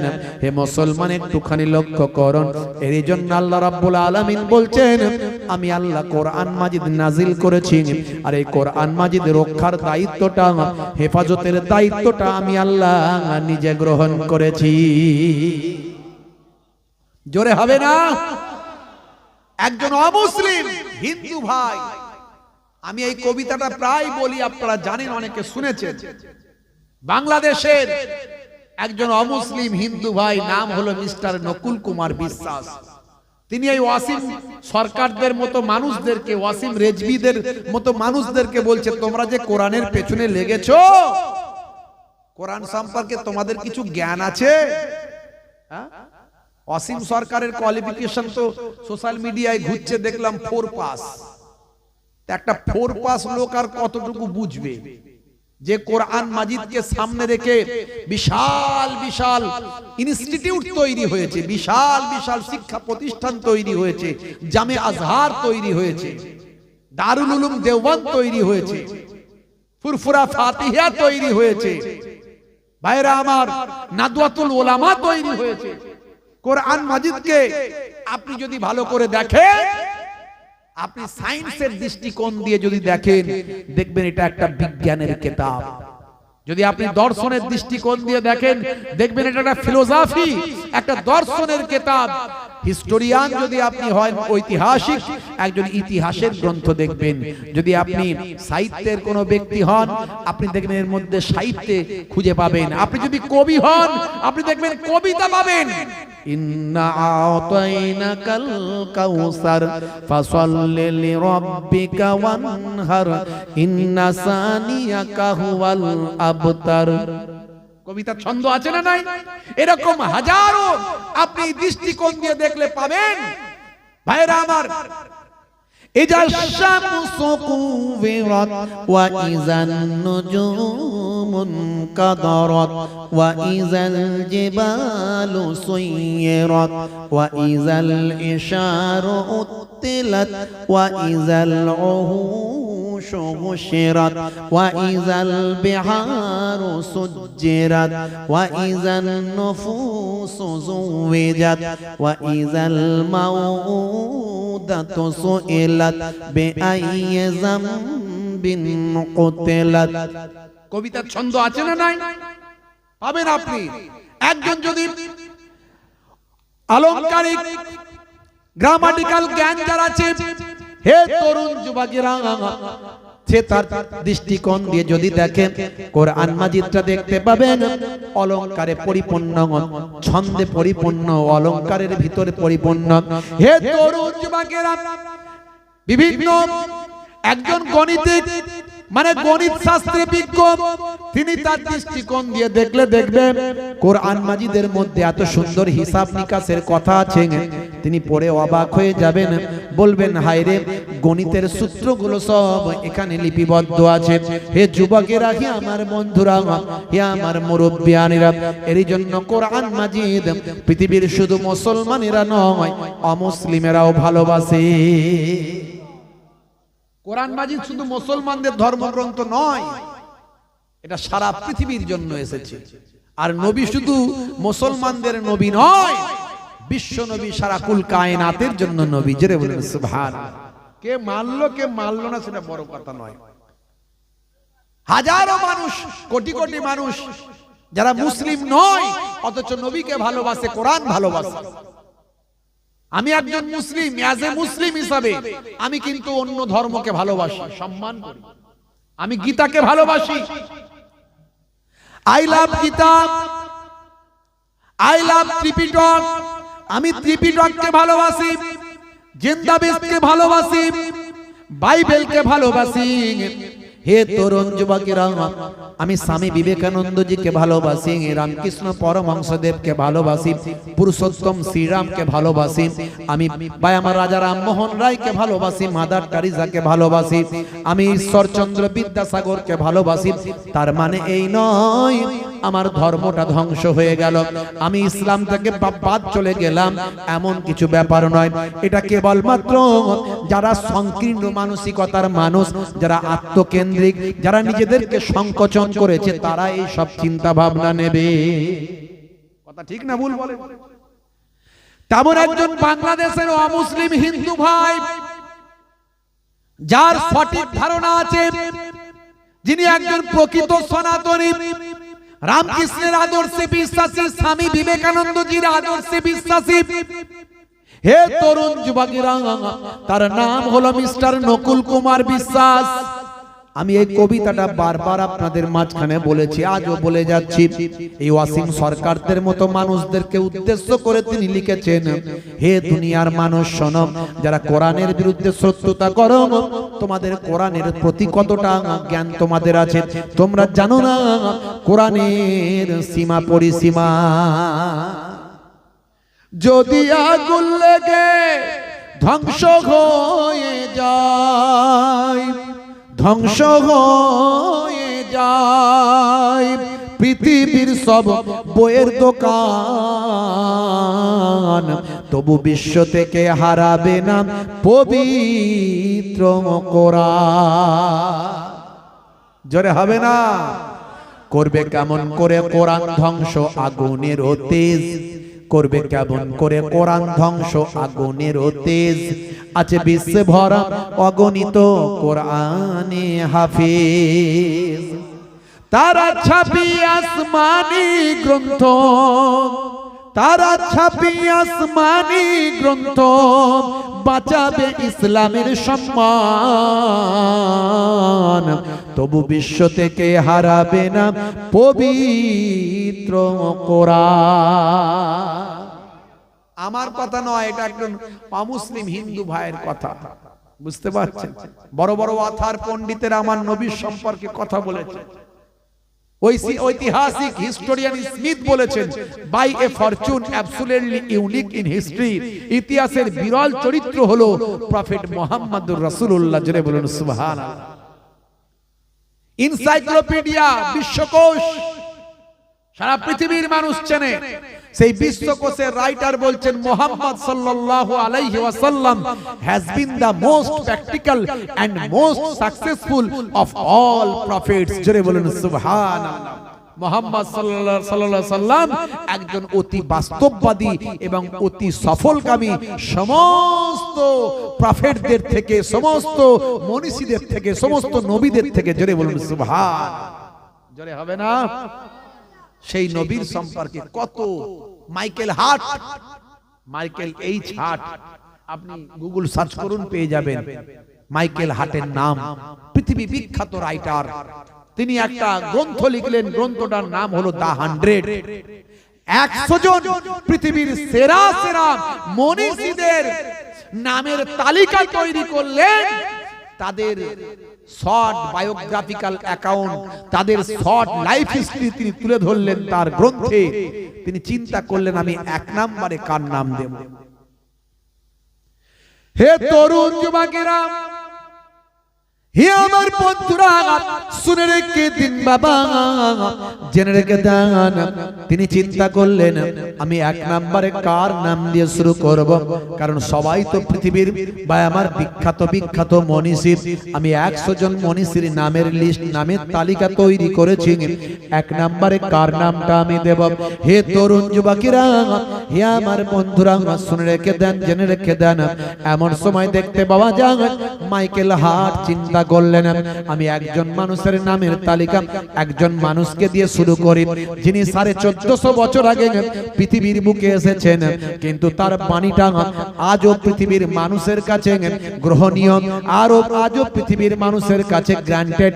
আজও পৃথিবীর মানুষ সেগুলো স্মরণ করে। আজও পৃথিবীর মানুষের কাছে বিজ্ঞান বাস্তবতা প্রমাণিত।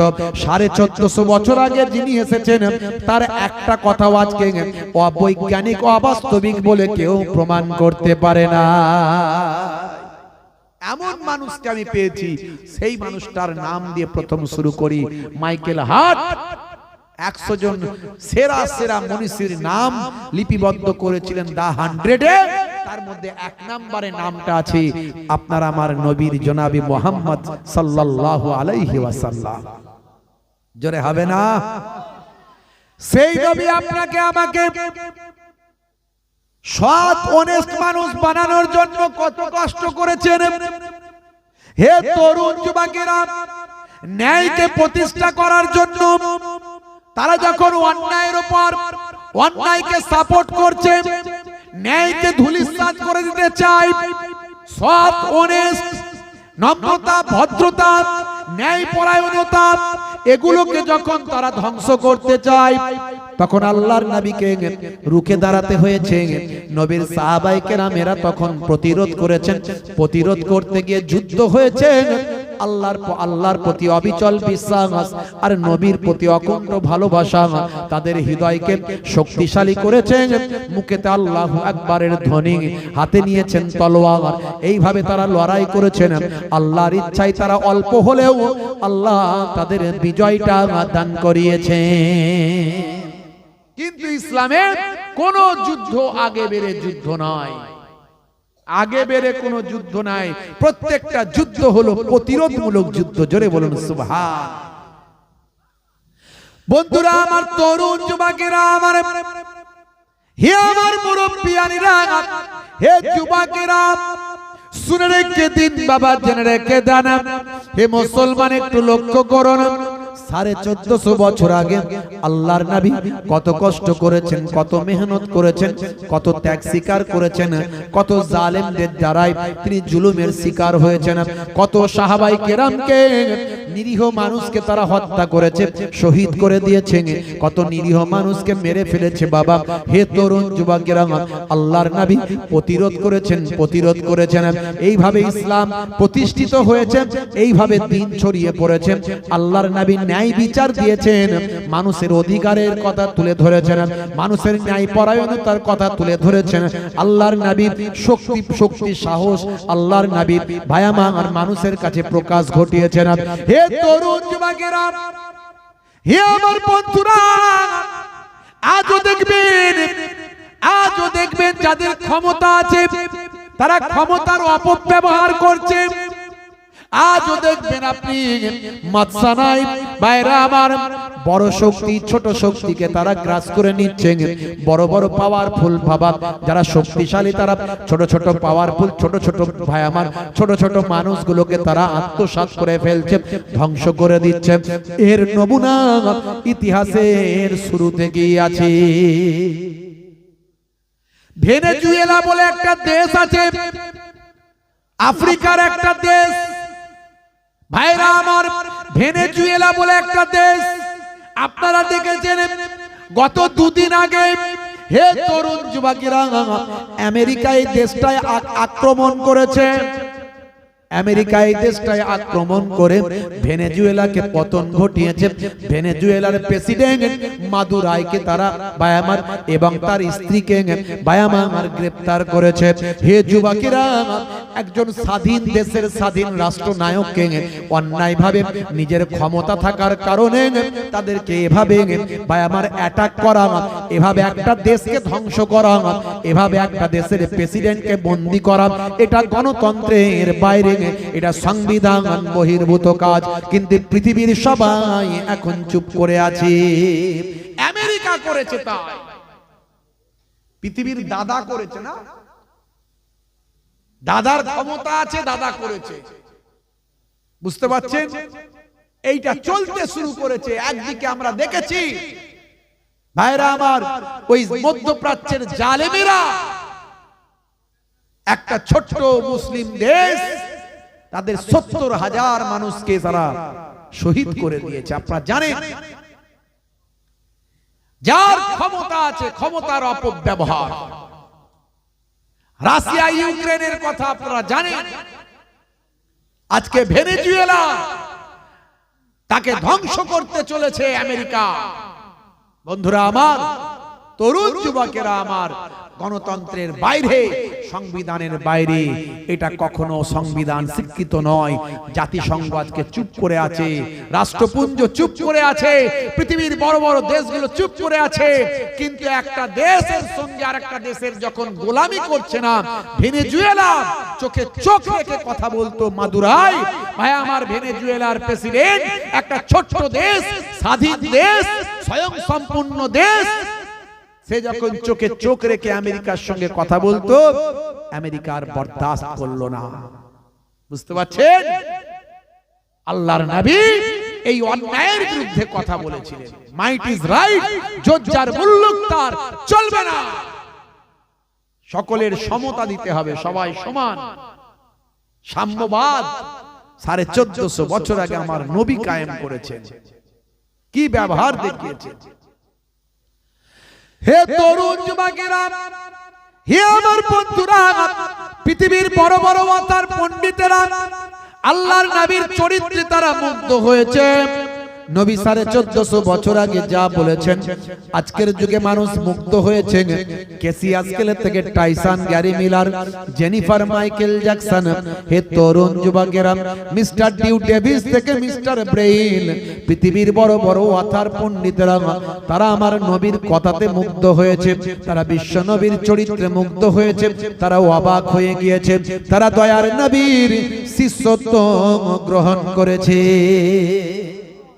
নবী যা বলেছেন সবের মধ্যে বিজ্ঞান আছে, বাস্তবতা আছে। হে তরুণ যুবকেরা আমার, 1450 বছর আগে আল্লাহর নবী বললেন, কুকুর যদি কোনো পাত্রে মুখ দেয় কোন পাত্র যদি কুকুর চেটে নেয়, মুখ দেয়, খেয়ে নেয়, তাহলে সেই পাত্রটাকে 7 বার মাটি দিয়ে তোমরা ধুয়ে নাও, মাটি দিয়ে মেজে নিয়ে 7 বার তোমরা ধুয়ে নাও। হে তরুণ যুবকেরা, সায়েন্স পরীক্ষা করে দেখলো নবী যা বলেছেন সবের মধ্যে বাস্তবতা আছে, সবের মধ্যে বিজ্ঞান আছে। তারা চেষ্টা করে দেখলো, নবীর কথাটা মেলানোর চেষ্টা করলো, দেখলো 6 বার পর্যন্ত ধোয়ার পরেও, মাটি দিয়ে ধোয়ার পরেও সামান্য একটু জার্ম থেকে যাচ্ছে। কিন্তু 7 বার যখন মাটি দিয়ে ধৌত করা হচ্ছে, তখন ওই পাত্র থেকে সম্পূর্ণ কুকুরের মুখ দেওয়ার কারণে যে জার্ম ছিল, জীবাণু ছিল, সেই জীবাণুটা ধুয়ে সাফ হচ্ছে। দেখেছেন? কারণ নবীর কথা মিলে যায়। তার কারণ হলো নবী নিজের ইচ্ছায় কোনো কথা বলেন না। 1450 বছর আগে নবী বলেছেন, যদি কোনো পাত্রে মাছি লেগে যায়, মাছি পড়ে যায়, ওই মাছিটাকে পুরো ডুবিয়ে নাও। মানে ওই মাছিটাকে পুরো ডুবিয়ে নাও। দেখছেন এসব কথা কোথায় পাবেন? কোন মহাপুরুষ বলেছে আমাকে বলুন? কোন মহাপুরুষ বলেছে? এই জন্যই বলা হয়েছে Islam is a complete code of life. ইসলাম হলো আপনার পরিপূর্ণ জীবন ব্যবস্থা। কেমন করে খাবেন, কেমন হাসবেন, কেমন শোবেন, কেমন বসবেন, পেচ্ছাপটা কেমন ভাবে করবেন, পায়খানায় কেমন ভাবে যাবেন, কিভাবে ধৌত করবেন, কিভাবে পেচ্ছাপ করে পবিত্র হবেন, কিভাবে কাপড় ধোবেন, কিভাবে জামা কাপড় পরবেন, কিভাবে মাথাটা আঁচড়াবেন। হাদিসের মধ্যে পাবেন বাবুত তারাজ্জুল, বাবুত তারাজ্জুল অর্থাৎ মাথা আঁচড়ানোর অধ্যায়। নবী সেটাও বলেছেন কোন দিক থেকে আঁচড়াবে, কিভাবে আঁচড়াবে, সব নবী জানিয়েছেন। জোরে বলুন সুবহানাল্লাহ। মাছি যদি কোন পাত্রে পড়ে যায়, নবী বলছেন পুরো মাছিটাকে ভালো করে ডুবিয়ে নিয়ে তুলে নাও, যদি ওই পাত্রের তোমাকে খাবারটা খেতে হয়। সায়েন্স বলল দেখি তো কি আছে। 1450 বছর পার হয়ে গেল। নবী যখন কথাগুলো বলেছিলেন তখন কোন সায়েন্স ছিল না, কোন বিজ্ঞান ছিল না, কোন প্যাথোলজি ছিল না, কোন যন্ত্রপাতি ছিল না। স্টেথোস্কোপ, ব্যারোমিটার, থার্মোমিটার, মাইক্রোস্কোপ, অনুবীক্ষণ যন্ত্র ছিল না। 1450 বছর আগে কোন রকম ইকোকার্ডিওগ্রাফি মেশিন ছিল না, কোন নাসা ছিল না, ইসরো ছিল না। 1450 বছর আগে দয়ার নবী যখন বলেছিলেন, সেই সময়ে সবকিছু আবিষ্কার হয়নি। কিন্তু 1450 বছর আগে নবী বললেন কোন পাত্রে যদি মাছি পড়ে যায়, মাছিটাকে পুরোটাই ডুবিয়ে নাও। হে তরুণ যুবকেরা, 1450 বছর পার হয়ে গেল, নবীর কথাকে নিয়ে গবেষণা হলো। সায়েন্স বলছে নবী ঠিকই বলেছেন। নবী বলছেন বাবা ভাই আমার, নবী যা বলেছেন ঠিকই বলেছেন। মাছির একটা ডানাতে জীবাণু থাকে, আর একটা ডানাতে জীবাণুনাশক ঔষধ আল্লাহ দিয়েছে। জোরে হবে না? আজকে এমনি মেসুত ওয়াজিলের মতো মানুষ, সাদিও মানের মতো মানুষ, হাসি মামলার মতো মানুষ, এরা আমার আপনার ওই নামাজ দাঁড়ি টুপি দেখে এরা নবীর শিষ্য হয়।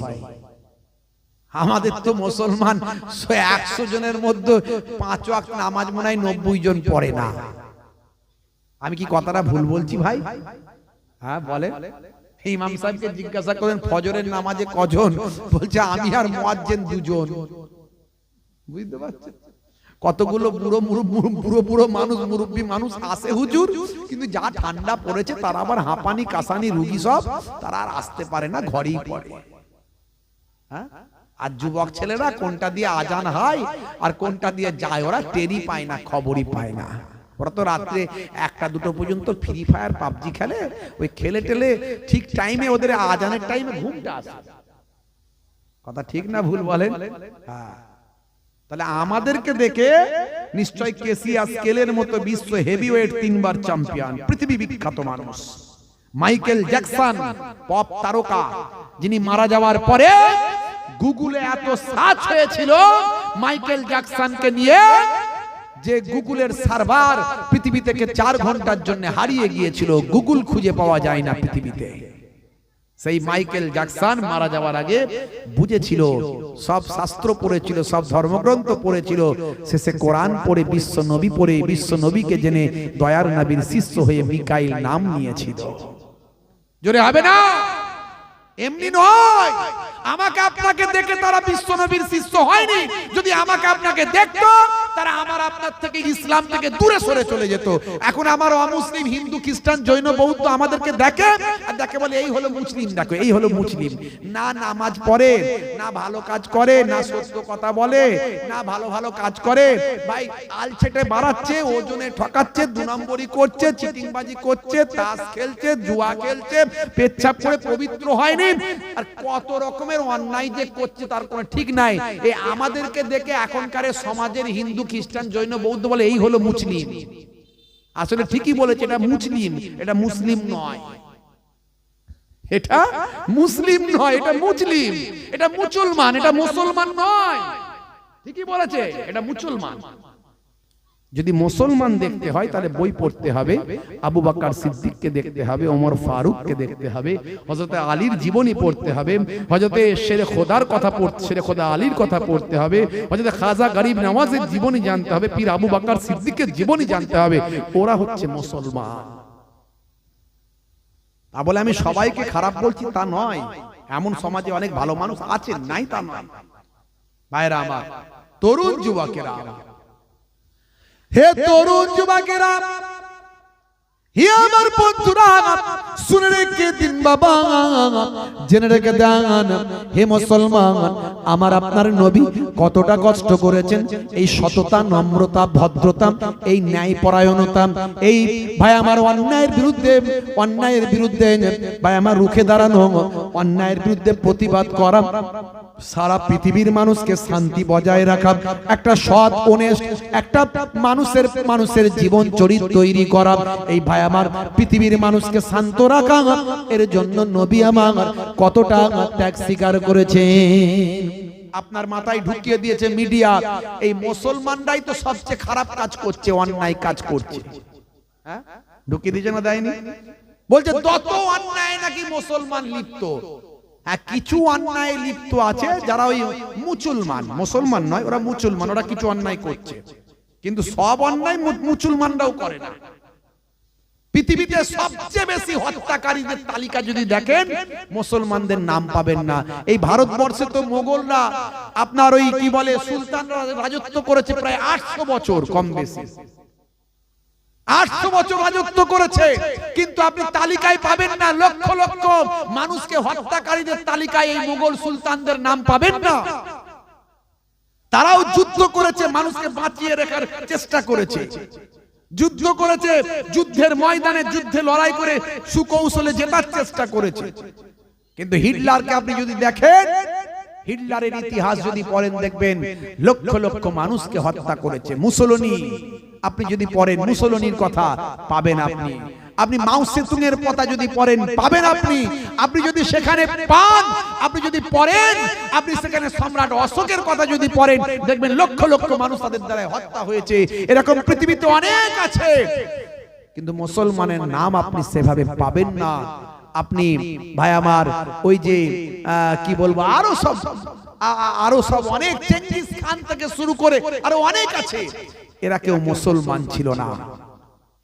এই ভারতবর্ষের ইতিহাস থেকে দেখুন আপনি, গান্ধীজিকে যে হত্যা করেছে মুসলমান নয়, নেতাজিকে যে মারার চেষ্টা করেছে মুসলমান নয়, আপনি ইন্দিরা গান্ধীকে যে হত্যা করেছে মেরে ফেলেছে মুসলমান নয়, রাজীব গান্ধীকে যে মেরেছে মুসলমান নয়।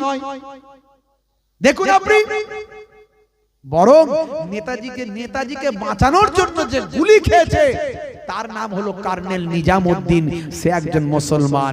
মুসলমানদের ইতিহাস দেখবেন আপনি ভালো করে খোলা মন দিয়ে পড়বেন, এদের মধ্যে যারা সত্যিকারের মুসলমান এরা দেশের জন্য নিজেদের জীবনকে উৎসর্গ করেছে। আজও ইন্ডিয়া গেটে গিয়ে দেখবেন 93,000 স্বাধীনতা সংগ্রামীদের নাম লেখা আছে যারা দেশের জন্য জীবন উৎসর্গ করেছে।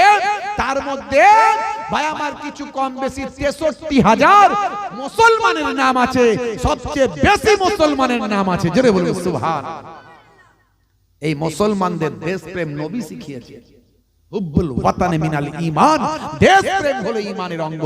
আমরা এগুলো ভালো করে বলতে পারি না, আমাদের ছেলেরা বলতে পারে না, কারণ শিক্ষা দীক্ষা একটু কম। আগের থেকে বেড়েছে কিন্তু শিক্ষা দীক্ষা একটু কম, আমরা ভালো করে ফেনিয়ে ফুনিয়ে বলতে পারি না। বুঝতে পারছেন? বলতে হবে বাপ। সোশ্যাল মিডিয়াকে ওই শুধু ফ্রি ফায়ার আর পাবজি খেলে সময় কাটালে হবে না, সোশ্যাল মিডিয়ায় এগুলো লিখতে হবে। গণতান্ত্রিক পদ্ধতিতে সংবিধানকে মান্যতা দিয়ে সুন্দরভাবে পোলাইট ভাষায় বুদ্ধিমত্তার সঙ্গে ভালো করে মানুষের কাছে পৌঁছাতে হবে। কোনো গাল মন্দ খারাপ অশ্লীলতা এইভাবে কোনোদিন জয় হয় না। হিংসাকে হিংসা দিয়ে জয় করা যায় না, হিংসাকে প্রেম দিয়ে জয় করতে হয়। ভালো করে বুঝতে হবে বাবা আমার, না হলে আপনি টিকতে পারবেন না। আপনাকে ঐক্যবদ্ধ হতে হবে। আপনি কতটা পেছাবেন? পিছিয়ে পিছিয়ে তো দেওয়ালে পিঠ থেকে গেছে, এবার সময় এসেছে রুখে দাঁড়ানোর। কিন্তু রুখে দাঁড়ানো মানে কি? লড়াই করবেন, মারপিট করবেন না। একত্রিত হবেন, ঐক্যবদ্ধ থাকবেন, অন্যায়ের বিরুদ্ধে কথা বলবেন, আপনার কলম দিয়ে কাজ করবেন। আইন আছে, প্রশাসন আছে, কোর্ট আছে, পুলিশ আছে, থানা আছে। আজও আমার ভারতবর্ষের আইন কথা বলে, আজও আমার সংবিধানকে আমরা স্যালুট জানাই। আছে, অত সহজ নয়, এখনো ধ্বংস হয়ে যায় না বন্ধুরা আমার। তাই আপনাদেরকে সম্মিলিত হবে, ঐক্যবদ্ধ হতে হবে, নাহলে পিছিয়ে পিছিয়ে দেওয়ালে পিঠ থেকে গেছে। আপনার ঘরের সন্তানকে দেখলেই তো ভাই আমার কুটুক্তি, তাচ্ছিল্য, বাঁকা চোখে তাকানো করছে কিছু মানুষ। ওটা কিছু মানুষ, সবাই খারাপ নয়। লড়াইটা তো হিন্দু মুসলমানের লড়াই নয়, লড়াইটা হলো গণতন্ত্রকে বাঁচানোর লড়াই।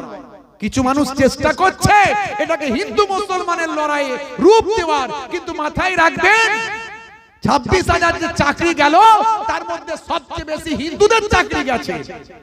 উত্তরপ্রদেশে 69,000 যে চাকরি গেল, এটা সবচেয়ে বেশি হিন্দুদের চাকরি গেছে। যত ক্ষতি হচ্ছে আজকে দেখুন, এই যে পুলওয়ামা, এই পুলওয়ামা যে যত আমাদের দেশের বীর জওয়ানরা মারা গেল, তার মধ্যে সবচেয়ে বেশি হিন্দু সম্প্রদায়ের মানুষ ছিলেন, আমাদের দেশের সৈনিক ছিলেন। ক্ষতি কিন্তু সবচেয়ে বেশি ঠান্ডা মাথায় দেখলে দেখবেন আমার হিন্দু ভাইদের হচ্ছে। কিন্তু এক শ্রেণীর মানুষ রাজনীতি করে সব গুলিয়ে দিয়ে হিন্দু মুসলমানের লড়াইয়ে পরিণত করছে। বন্ধুরা আমার, সবচেয়ে বেশি ব্যাংকে টাকা রাখে আমার অমুসলিম হিন্দু সম্প্রদায়ের মানুষরা। ব্যাংকে টাকা কারা বেশি রাখে? আরে মুসলমানদের তো 85% মানুষ খেটে খাওয়া মানুষ, কথা ঠিক না বল? দিন আনে দিন খায়, হয় রাজমিস্ত্রি, নালে লেবার, না হলে রুটির দোকানে কাজ করে, নালে এমব্রয়ডারি, নালে মাঠে মজুরি খাটে। এদের 15% ধনী সম্প্রদায়ের মানুষ আছে, মুসলিম সম্প্রদায়ের 85% গরিব। আর ঠিক উল্টোটা আমার অমুসলিম হিন্দু ভাইদের মধ্যে সবচেয়ে বেশি চাকরি বাকরি, ব্যবসা বাণিজ্যে, ডেভেলপমেন্ট আপনি 60% ধরতে পারেন, যারা খুব ভালো ভালো ভালো কন্ডিশনে আছে, আরো বেশি তো কম নয়। টাকা বেশি ব্যাংকে কাদের থাকে? অমুসলিম হিন্দু ভাইদের। এই নীরব মোদি, এই মোদি, সেই মোদি দেশের টাকাগুলো মেরে নিয়ে চলে যাচ্ছে।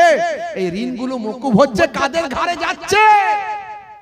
সব বেশিরভাগই হিন্দু ভাইদের ঘাট দিয়ে যাচ্ছে। বুঝতে হবে তো, মাথাটা খুলতে হবে তো। আর এইগুলো বললেই কিছু মানুষের শত্রু হবে। মোহেবুল্লাহ হুসাইনি রাস্তায় বিপদে পড়বো, কেউ পাশে দাঁড়াবে না, কথা ঠিক না ভুল বলে?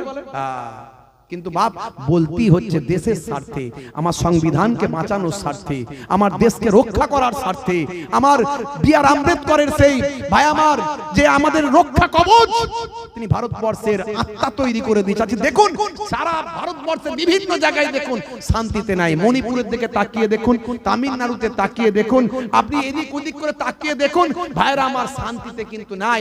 আজকে শিখেরা সেখানে তারা বিদ্রোহ তৈরি করছে, তারা নাকি আবার আলাদা নাকি তারা চায়, নানা রকম খালিস্তান চায়, চায়। মণিপুরীরা সেদিকে সেখানে তৈরি হয়ে গেছে, এদিকে চাকমারা, এই চাকমাকে মেরে ফেলার পরে চাকমারা ক্ষিপ্ত হয়ে উঠেছে, ওদিকে আদিবাসীরা তারাও ক্ষিপ্ত হয়ে উঠছে।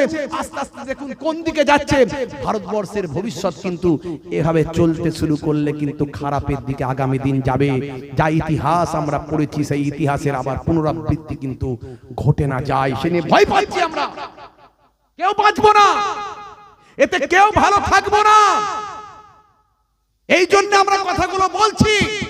শুভবুদ্ধি সম্পন্ন মানুষকে বুঝতে হবে এবং কথা বলতে হবে, চুপ করে থাকার আর সময় নাই বাবা। হে তরুণ যুবকেরা, আমি আমার দ্বীনের কথা বলবো, আমি আমার ইসলামের কথা বলবো, এটা আমার নৈতিক দায়িত্ব। একজন মুসলিম হিন্দু ভাই তিনি সনাতনীর কথা বলবেন, এটা তার নৈতিক দায়িত্ব। তার কাছে তার ধর্মটা বড়, আমার কাছে আমার ধর্ম বড়। তার মানে আমি আমার ধর্মকে ভালোবাসি, মানে অন্য ভাইয়ের ধর্মকে আমি কখনো ঘৃণা করতে পারি না। হে তরুণ যুবকেরা, এটাই আমাদের কৃষ্টি কালচার, এটাই আমাদের ভারতের সংস্কৃতি। বিবিধের মাঝে দেখো মিলন মহান। ভাইরা আমার, এটাই আমাদের চির পরিচিত একটা জিনিস। আর 1450 বছর আগে আল্লাহর কোরআন বলেছে, লাকুম দীনুকুম ওয়ালিয়া দীন, তোমার ধর্ম তোমার কাছে আর আমার ধর্মটা আমার কাছে। যখন মক্কার কুরাইশরা, কুফারেরা, এই অসীম সরকার বলছে যে অমুসলিমদেরকে যেখানে পাইবা সেখানেই হত্যা করিবা, এই যে বলছে না, এটা আসলে তখনকার প্রেক্ষাপটে যাদের সঙ্গে সন্ধি চুক্তি হয়েছিল, চুক্তি অমান্য করে যারা মুসলমানদের হত্যা করেছিল, তখন আল্লাহ নির্দেশ দিচ্ছেন যারা তোমাদের হত্যা করেছে তোমরা তাদের যেখানে পাইবা সেখানে হত্যা করিবা। বুঝতে পারছেন? এটা এখনকার প্রেক্ষাপটে নয়, সাধারণ মানুষের জন্য নয়। এই রকম এই সূরাটা যখন আল্লাহর নবীর সঙ্গে চুক্তি হয়েছিল, বা তারা আবার একটা চুক্তি করতে চেয়েছিল যে কিছুদিন আমরা তোমাদের ধর্ম মানব, কিছুদিন তোমরা আমাদের ধর্ম মানবে, কোনো দ্বন্দ্ব থাকবে না। নবী বললেন, আমি তো ধর্মকে জোর করে চাপিয়ে দিচ্ছি না, লা ইকরাহা ফিদ্দিন, ধর্মে কোনো জবরদস্তি নাই। আমি আমার থিওরিটা আমি মানুষের কাছে প্রকাশ ঘটাচ্ছি, আমি আমার বক্তব্যটা বলছি, যার মানতে মন যায় মানবে, না মন যায় না মানবে, এতে দ্বন্দ্ব করার কি আছে? তখন তারা বলেছিল কিছুদিন তোমরা আমাদের ধর্ম মানো, আমরা কিছুদিন তোমাদের ধর্ম মানি। তখন আল্লাহর নবী বললেন, লা আবুদু মা তা'বুদুন, আমি যার ইবাদত করি তোমরা তার করো না, আবার তোমরা যার ইবাদত করো আমি তার করি না। শেষে আল্লাহর নবী বললেন, আল্লাহ বলে দিলেন, বলে দাও লাকুম দীনুকুম ওয়ালিয়া দীন, তোমার ধর্ম তোমার কাছে, আমার ধর্ম আমার কাছে। জোরে বলুন সুবহানাল্লাহ। তাহলে কোনো দ্বন্দ্ব নাই ইসলামে। বুঝতে পারছেন ভাইরা আমার, তরুণ যুবকেরা আমার, মুরব্বিয়ানেরা আমার, আজকে কোন জায়গায় পৌঁছে গেছে এই ধর্মের দ্বন্দ্ব করতে করতে। আজকে শিক্ষিত মানুষ, বুদ্ধিমান মানুষ, জ্ঞানী মানুষ, আপনার গ্রামের যদি একটা লোক অন্যায় করে তাকে ধরে শাস্তি দিতে হবে, আইনত ব্যবস্থা নিতে হবে, কোর্ট করতে হবে, কোর্ট রায় দেবে, পুলিশ তাকে ধরে নিয়ে গিয়ে জেলে ঢুকিয়ে দেবে, এটাই তো নিয়ম। একটা আপনার গ্রামের কেউ অন্যায় করলো মানে আপনার গ্রামের সবাই দোষী হয়ে গেল। যারে বলে বাংলাদেশে যারা দীপু দাসকে হত্যা করেছে, যাকে নির্মম ভাবে মেরেছে, আমরাও তার প্রতিবাদ করেছি।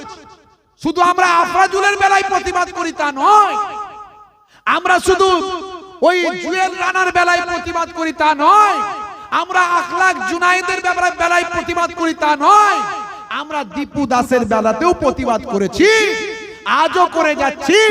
আমরা বলছি, দেখুন এই দাড়ি টুপি জুব্বা মাথায় দিলি হুজুর হয় না, দাড়ি টুপি জুব্বা পরলি হুজুর হয় না। নবীর আদর্শ নিয়ে চলছে তা নয়। কারণ যারা বাংলাদেশে আমাদের মতো হুজুর সেজে স্টেজে বক্তব্য দেয়, ভালো করে দেখবেন ওরা কোনো না কোনো একটা রাজনৈতিক দলের নেতা। যেমন গেরুয়া পল্লী স্বামী বিবেকানন্দজি হয় না, গেরুয়া পল্লী ভাই আমার কোন সাধু সন্ত হয়ে যায় না। গেরুয়া আমরা ত্যাগের প্রতীক বলি, গেরুয়াকে আমি সম্মান করি, স্বামীজিকে আমি রেসপেক্ট করি, স্যালুট জানাই। কিন্তু এখন গেরুয়া পরে অনেকে রাজনীতি করছে, মানুষকে মারতে বলছে, তরোয়াল নিতে বলছে, হত্যা করতে বলছে। দেখছেন না এরা কি স্বামীজির আদর্শ মানছে? গেরুয়া পড়লেই যেমন সাধু হওয়া যায় না, স্বামীজি হওয়া যায় না, স্বামী বিবেকানন্দজি হওয়া যায় না, তেমন বাংলাদেশের ওই টুপি পরে দাড়ি রেখে জুব্বা পরে স্টেজে গরম গরম ভাষণ দিচ্ছে, ভাববেন না যে ওরা হুজুর। এটা আমার দেশের মানুষকে বোঝাতে পারছি না। ওরা রাজনীতির নেতা, ওরা রাজনীতি করছে টুপি দাড়িওয়ালা নিয়ে, যাতে করে বাংলাদেশে ভোট ভাগ করে ওরা ঠিক মুসলিম ভোটটা পেয়ে ওরা জিতে যায়। এখানে যেমন করছে ওখানে তেমন। ভাইরা আমার, এটা বুঝবে যখন আমার দেশ, আমার রাজ্যের মানুষ। যদি দেরি হয়ে যায় তখন কিন্তু আর রেকটিফাই করা যাবে না। পার হয়ে গেলে আর রেকটিফাই করা যাবে না। ভাইরা আমার, আমাদেরকে প্রত্যেককে সচেতন হতে হবে, সজাগ হতে হবে। আমরা আমাদের প্রত্যেককে ঐক্যবদ্ধ থাকতে হবে, একে অপরের বিপদের পাশে দাঁড়াতে হবে, এটা মাথায় রাখবেন। দলবাজি পরে আর দলবাজি করার জায়গা নাই। দেওয়ালে পিঠ থেকে গেছে, কে দেওবন্দি, কে বেরেলি, কে আহলে হাদিস, কে লামাযহাবি, কে ফুরফুরা, কে তালতলা, কে গোলতলা, কে লাল পার্টির, কে নীল পার্টির, কে সবুজ পার্টির, কে হলুদ পার্টির, যা আছে বুকে আছে। কিন্তু আপনার প্রতিবেশী যখন বিপদে পড়বে, কোন দল দেখবেন না, পাশে গিয়ে তখন রক্ষা করুন, পাশে গিয়ে দাঁড়ান। কারণ দেওয়ালে পিঠ থেকে গেছে, না হলে আপনিও পরে নিরাপত্তা পাবেন না। এখন আর ফারিস্তা আসবে না, সেই ইমানি শক্তি আমাদের নাই যে ফারিস্তা আল্লাহ পাঠাবেন। তবে এখনো আল্লাহ আমাদের হেফাজত করছেন, আল্লাহ আল্লাহ করি বলে। সেই ইমানি শক্তি যদি আমাদের থাকতো, আজও ফারিস্তা পাঠাতো।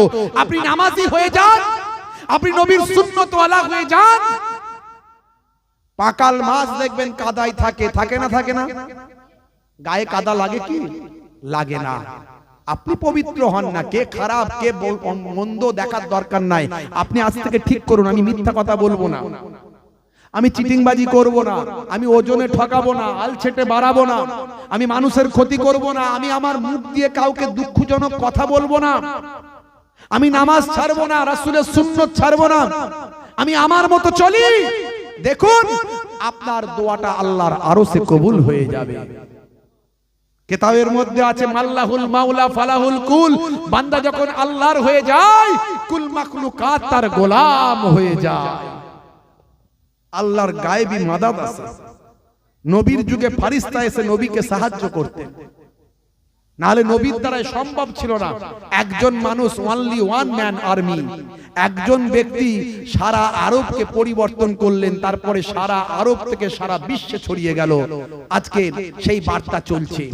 যদিও আমরা সব মুসলমান ঠিক মতো নবীর আদর্শ মানতে পারি না, কিন্তু কিছু মানুষ তো মানার চেষ্টা করি।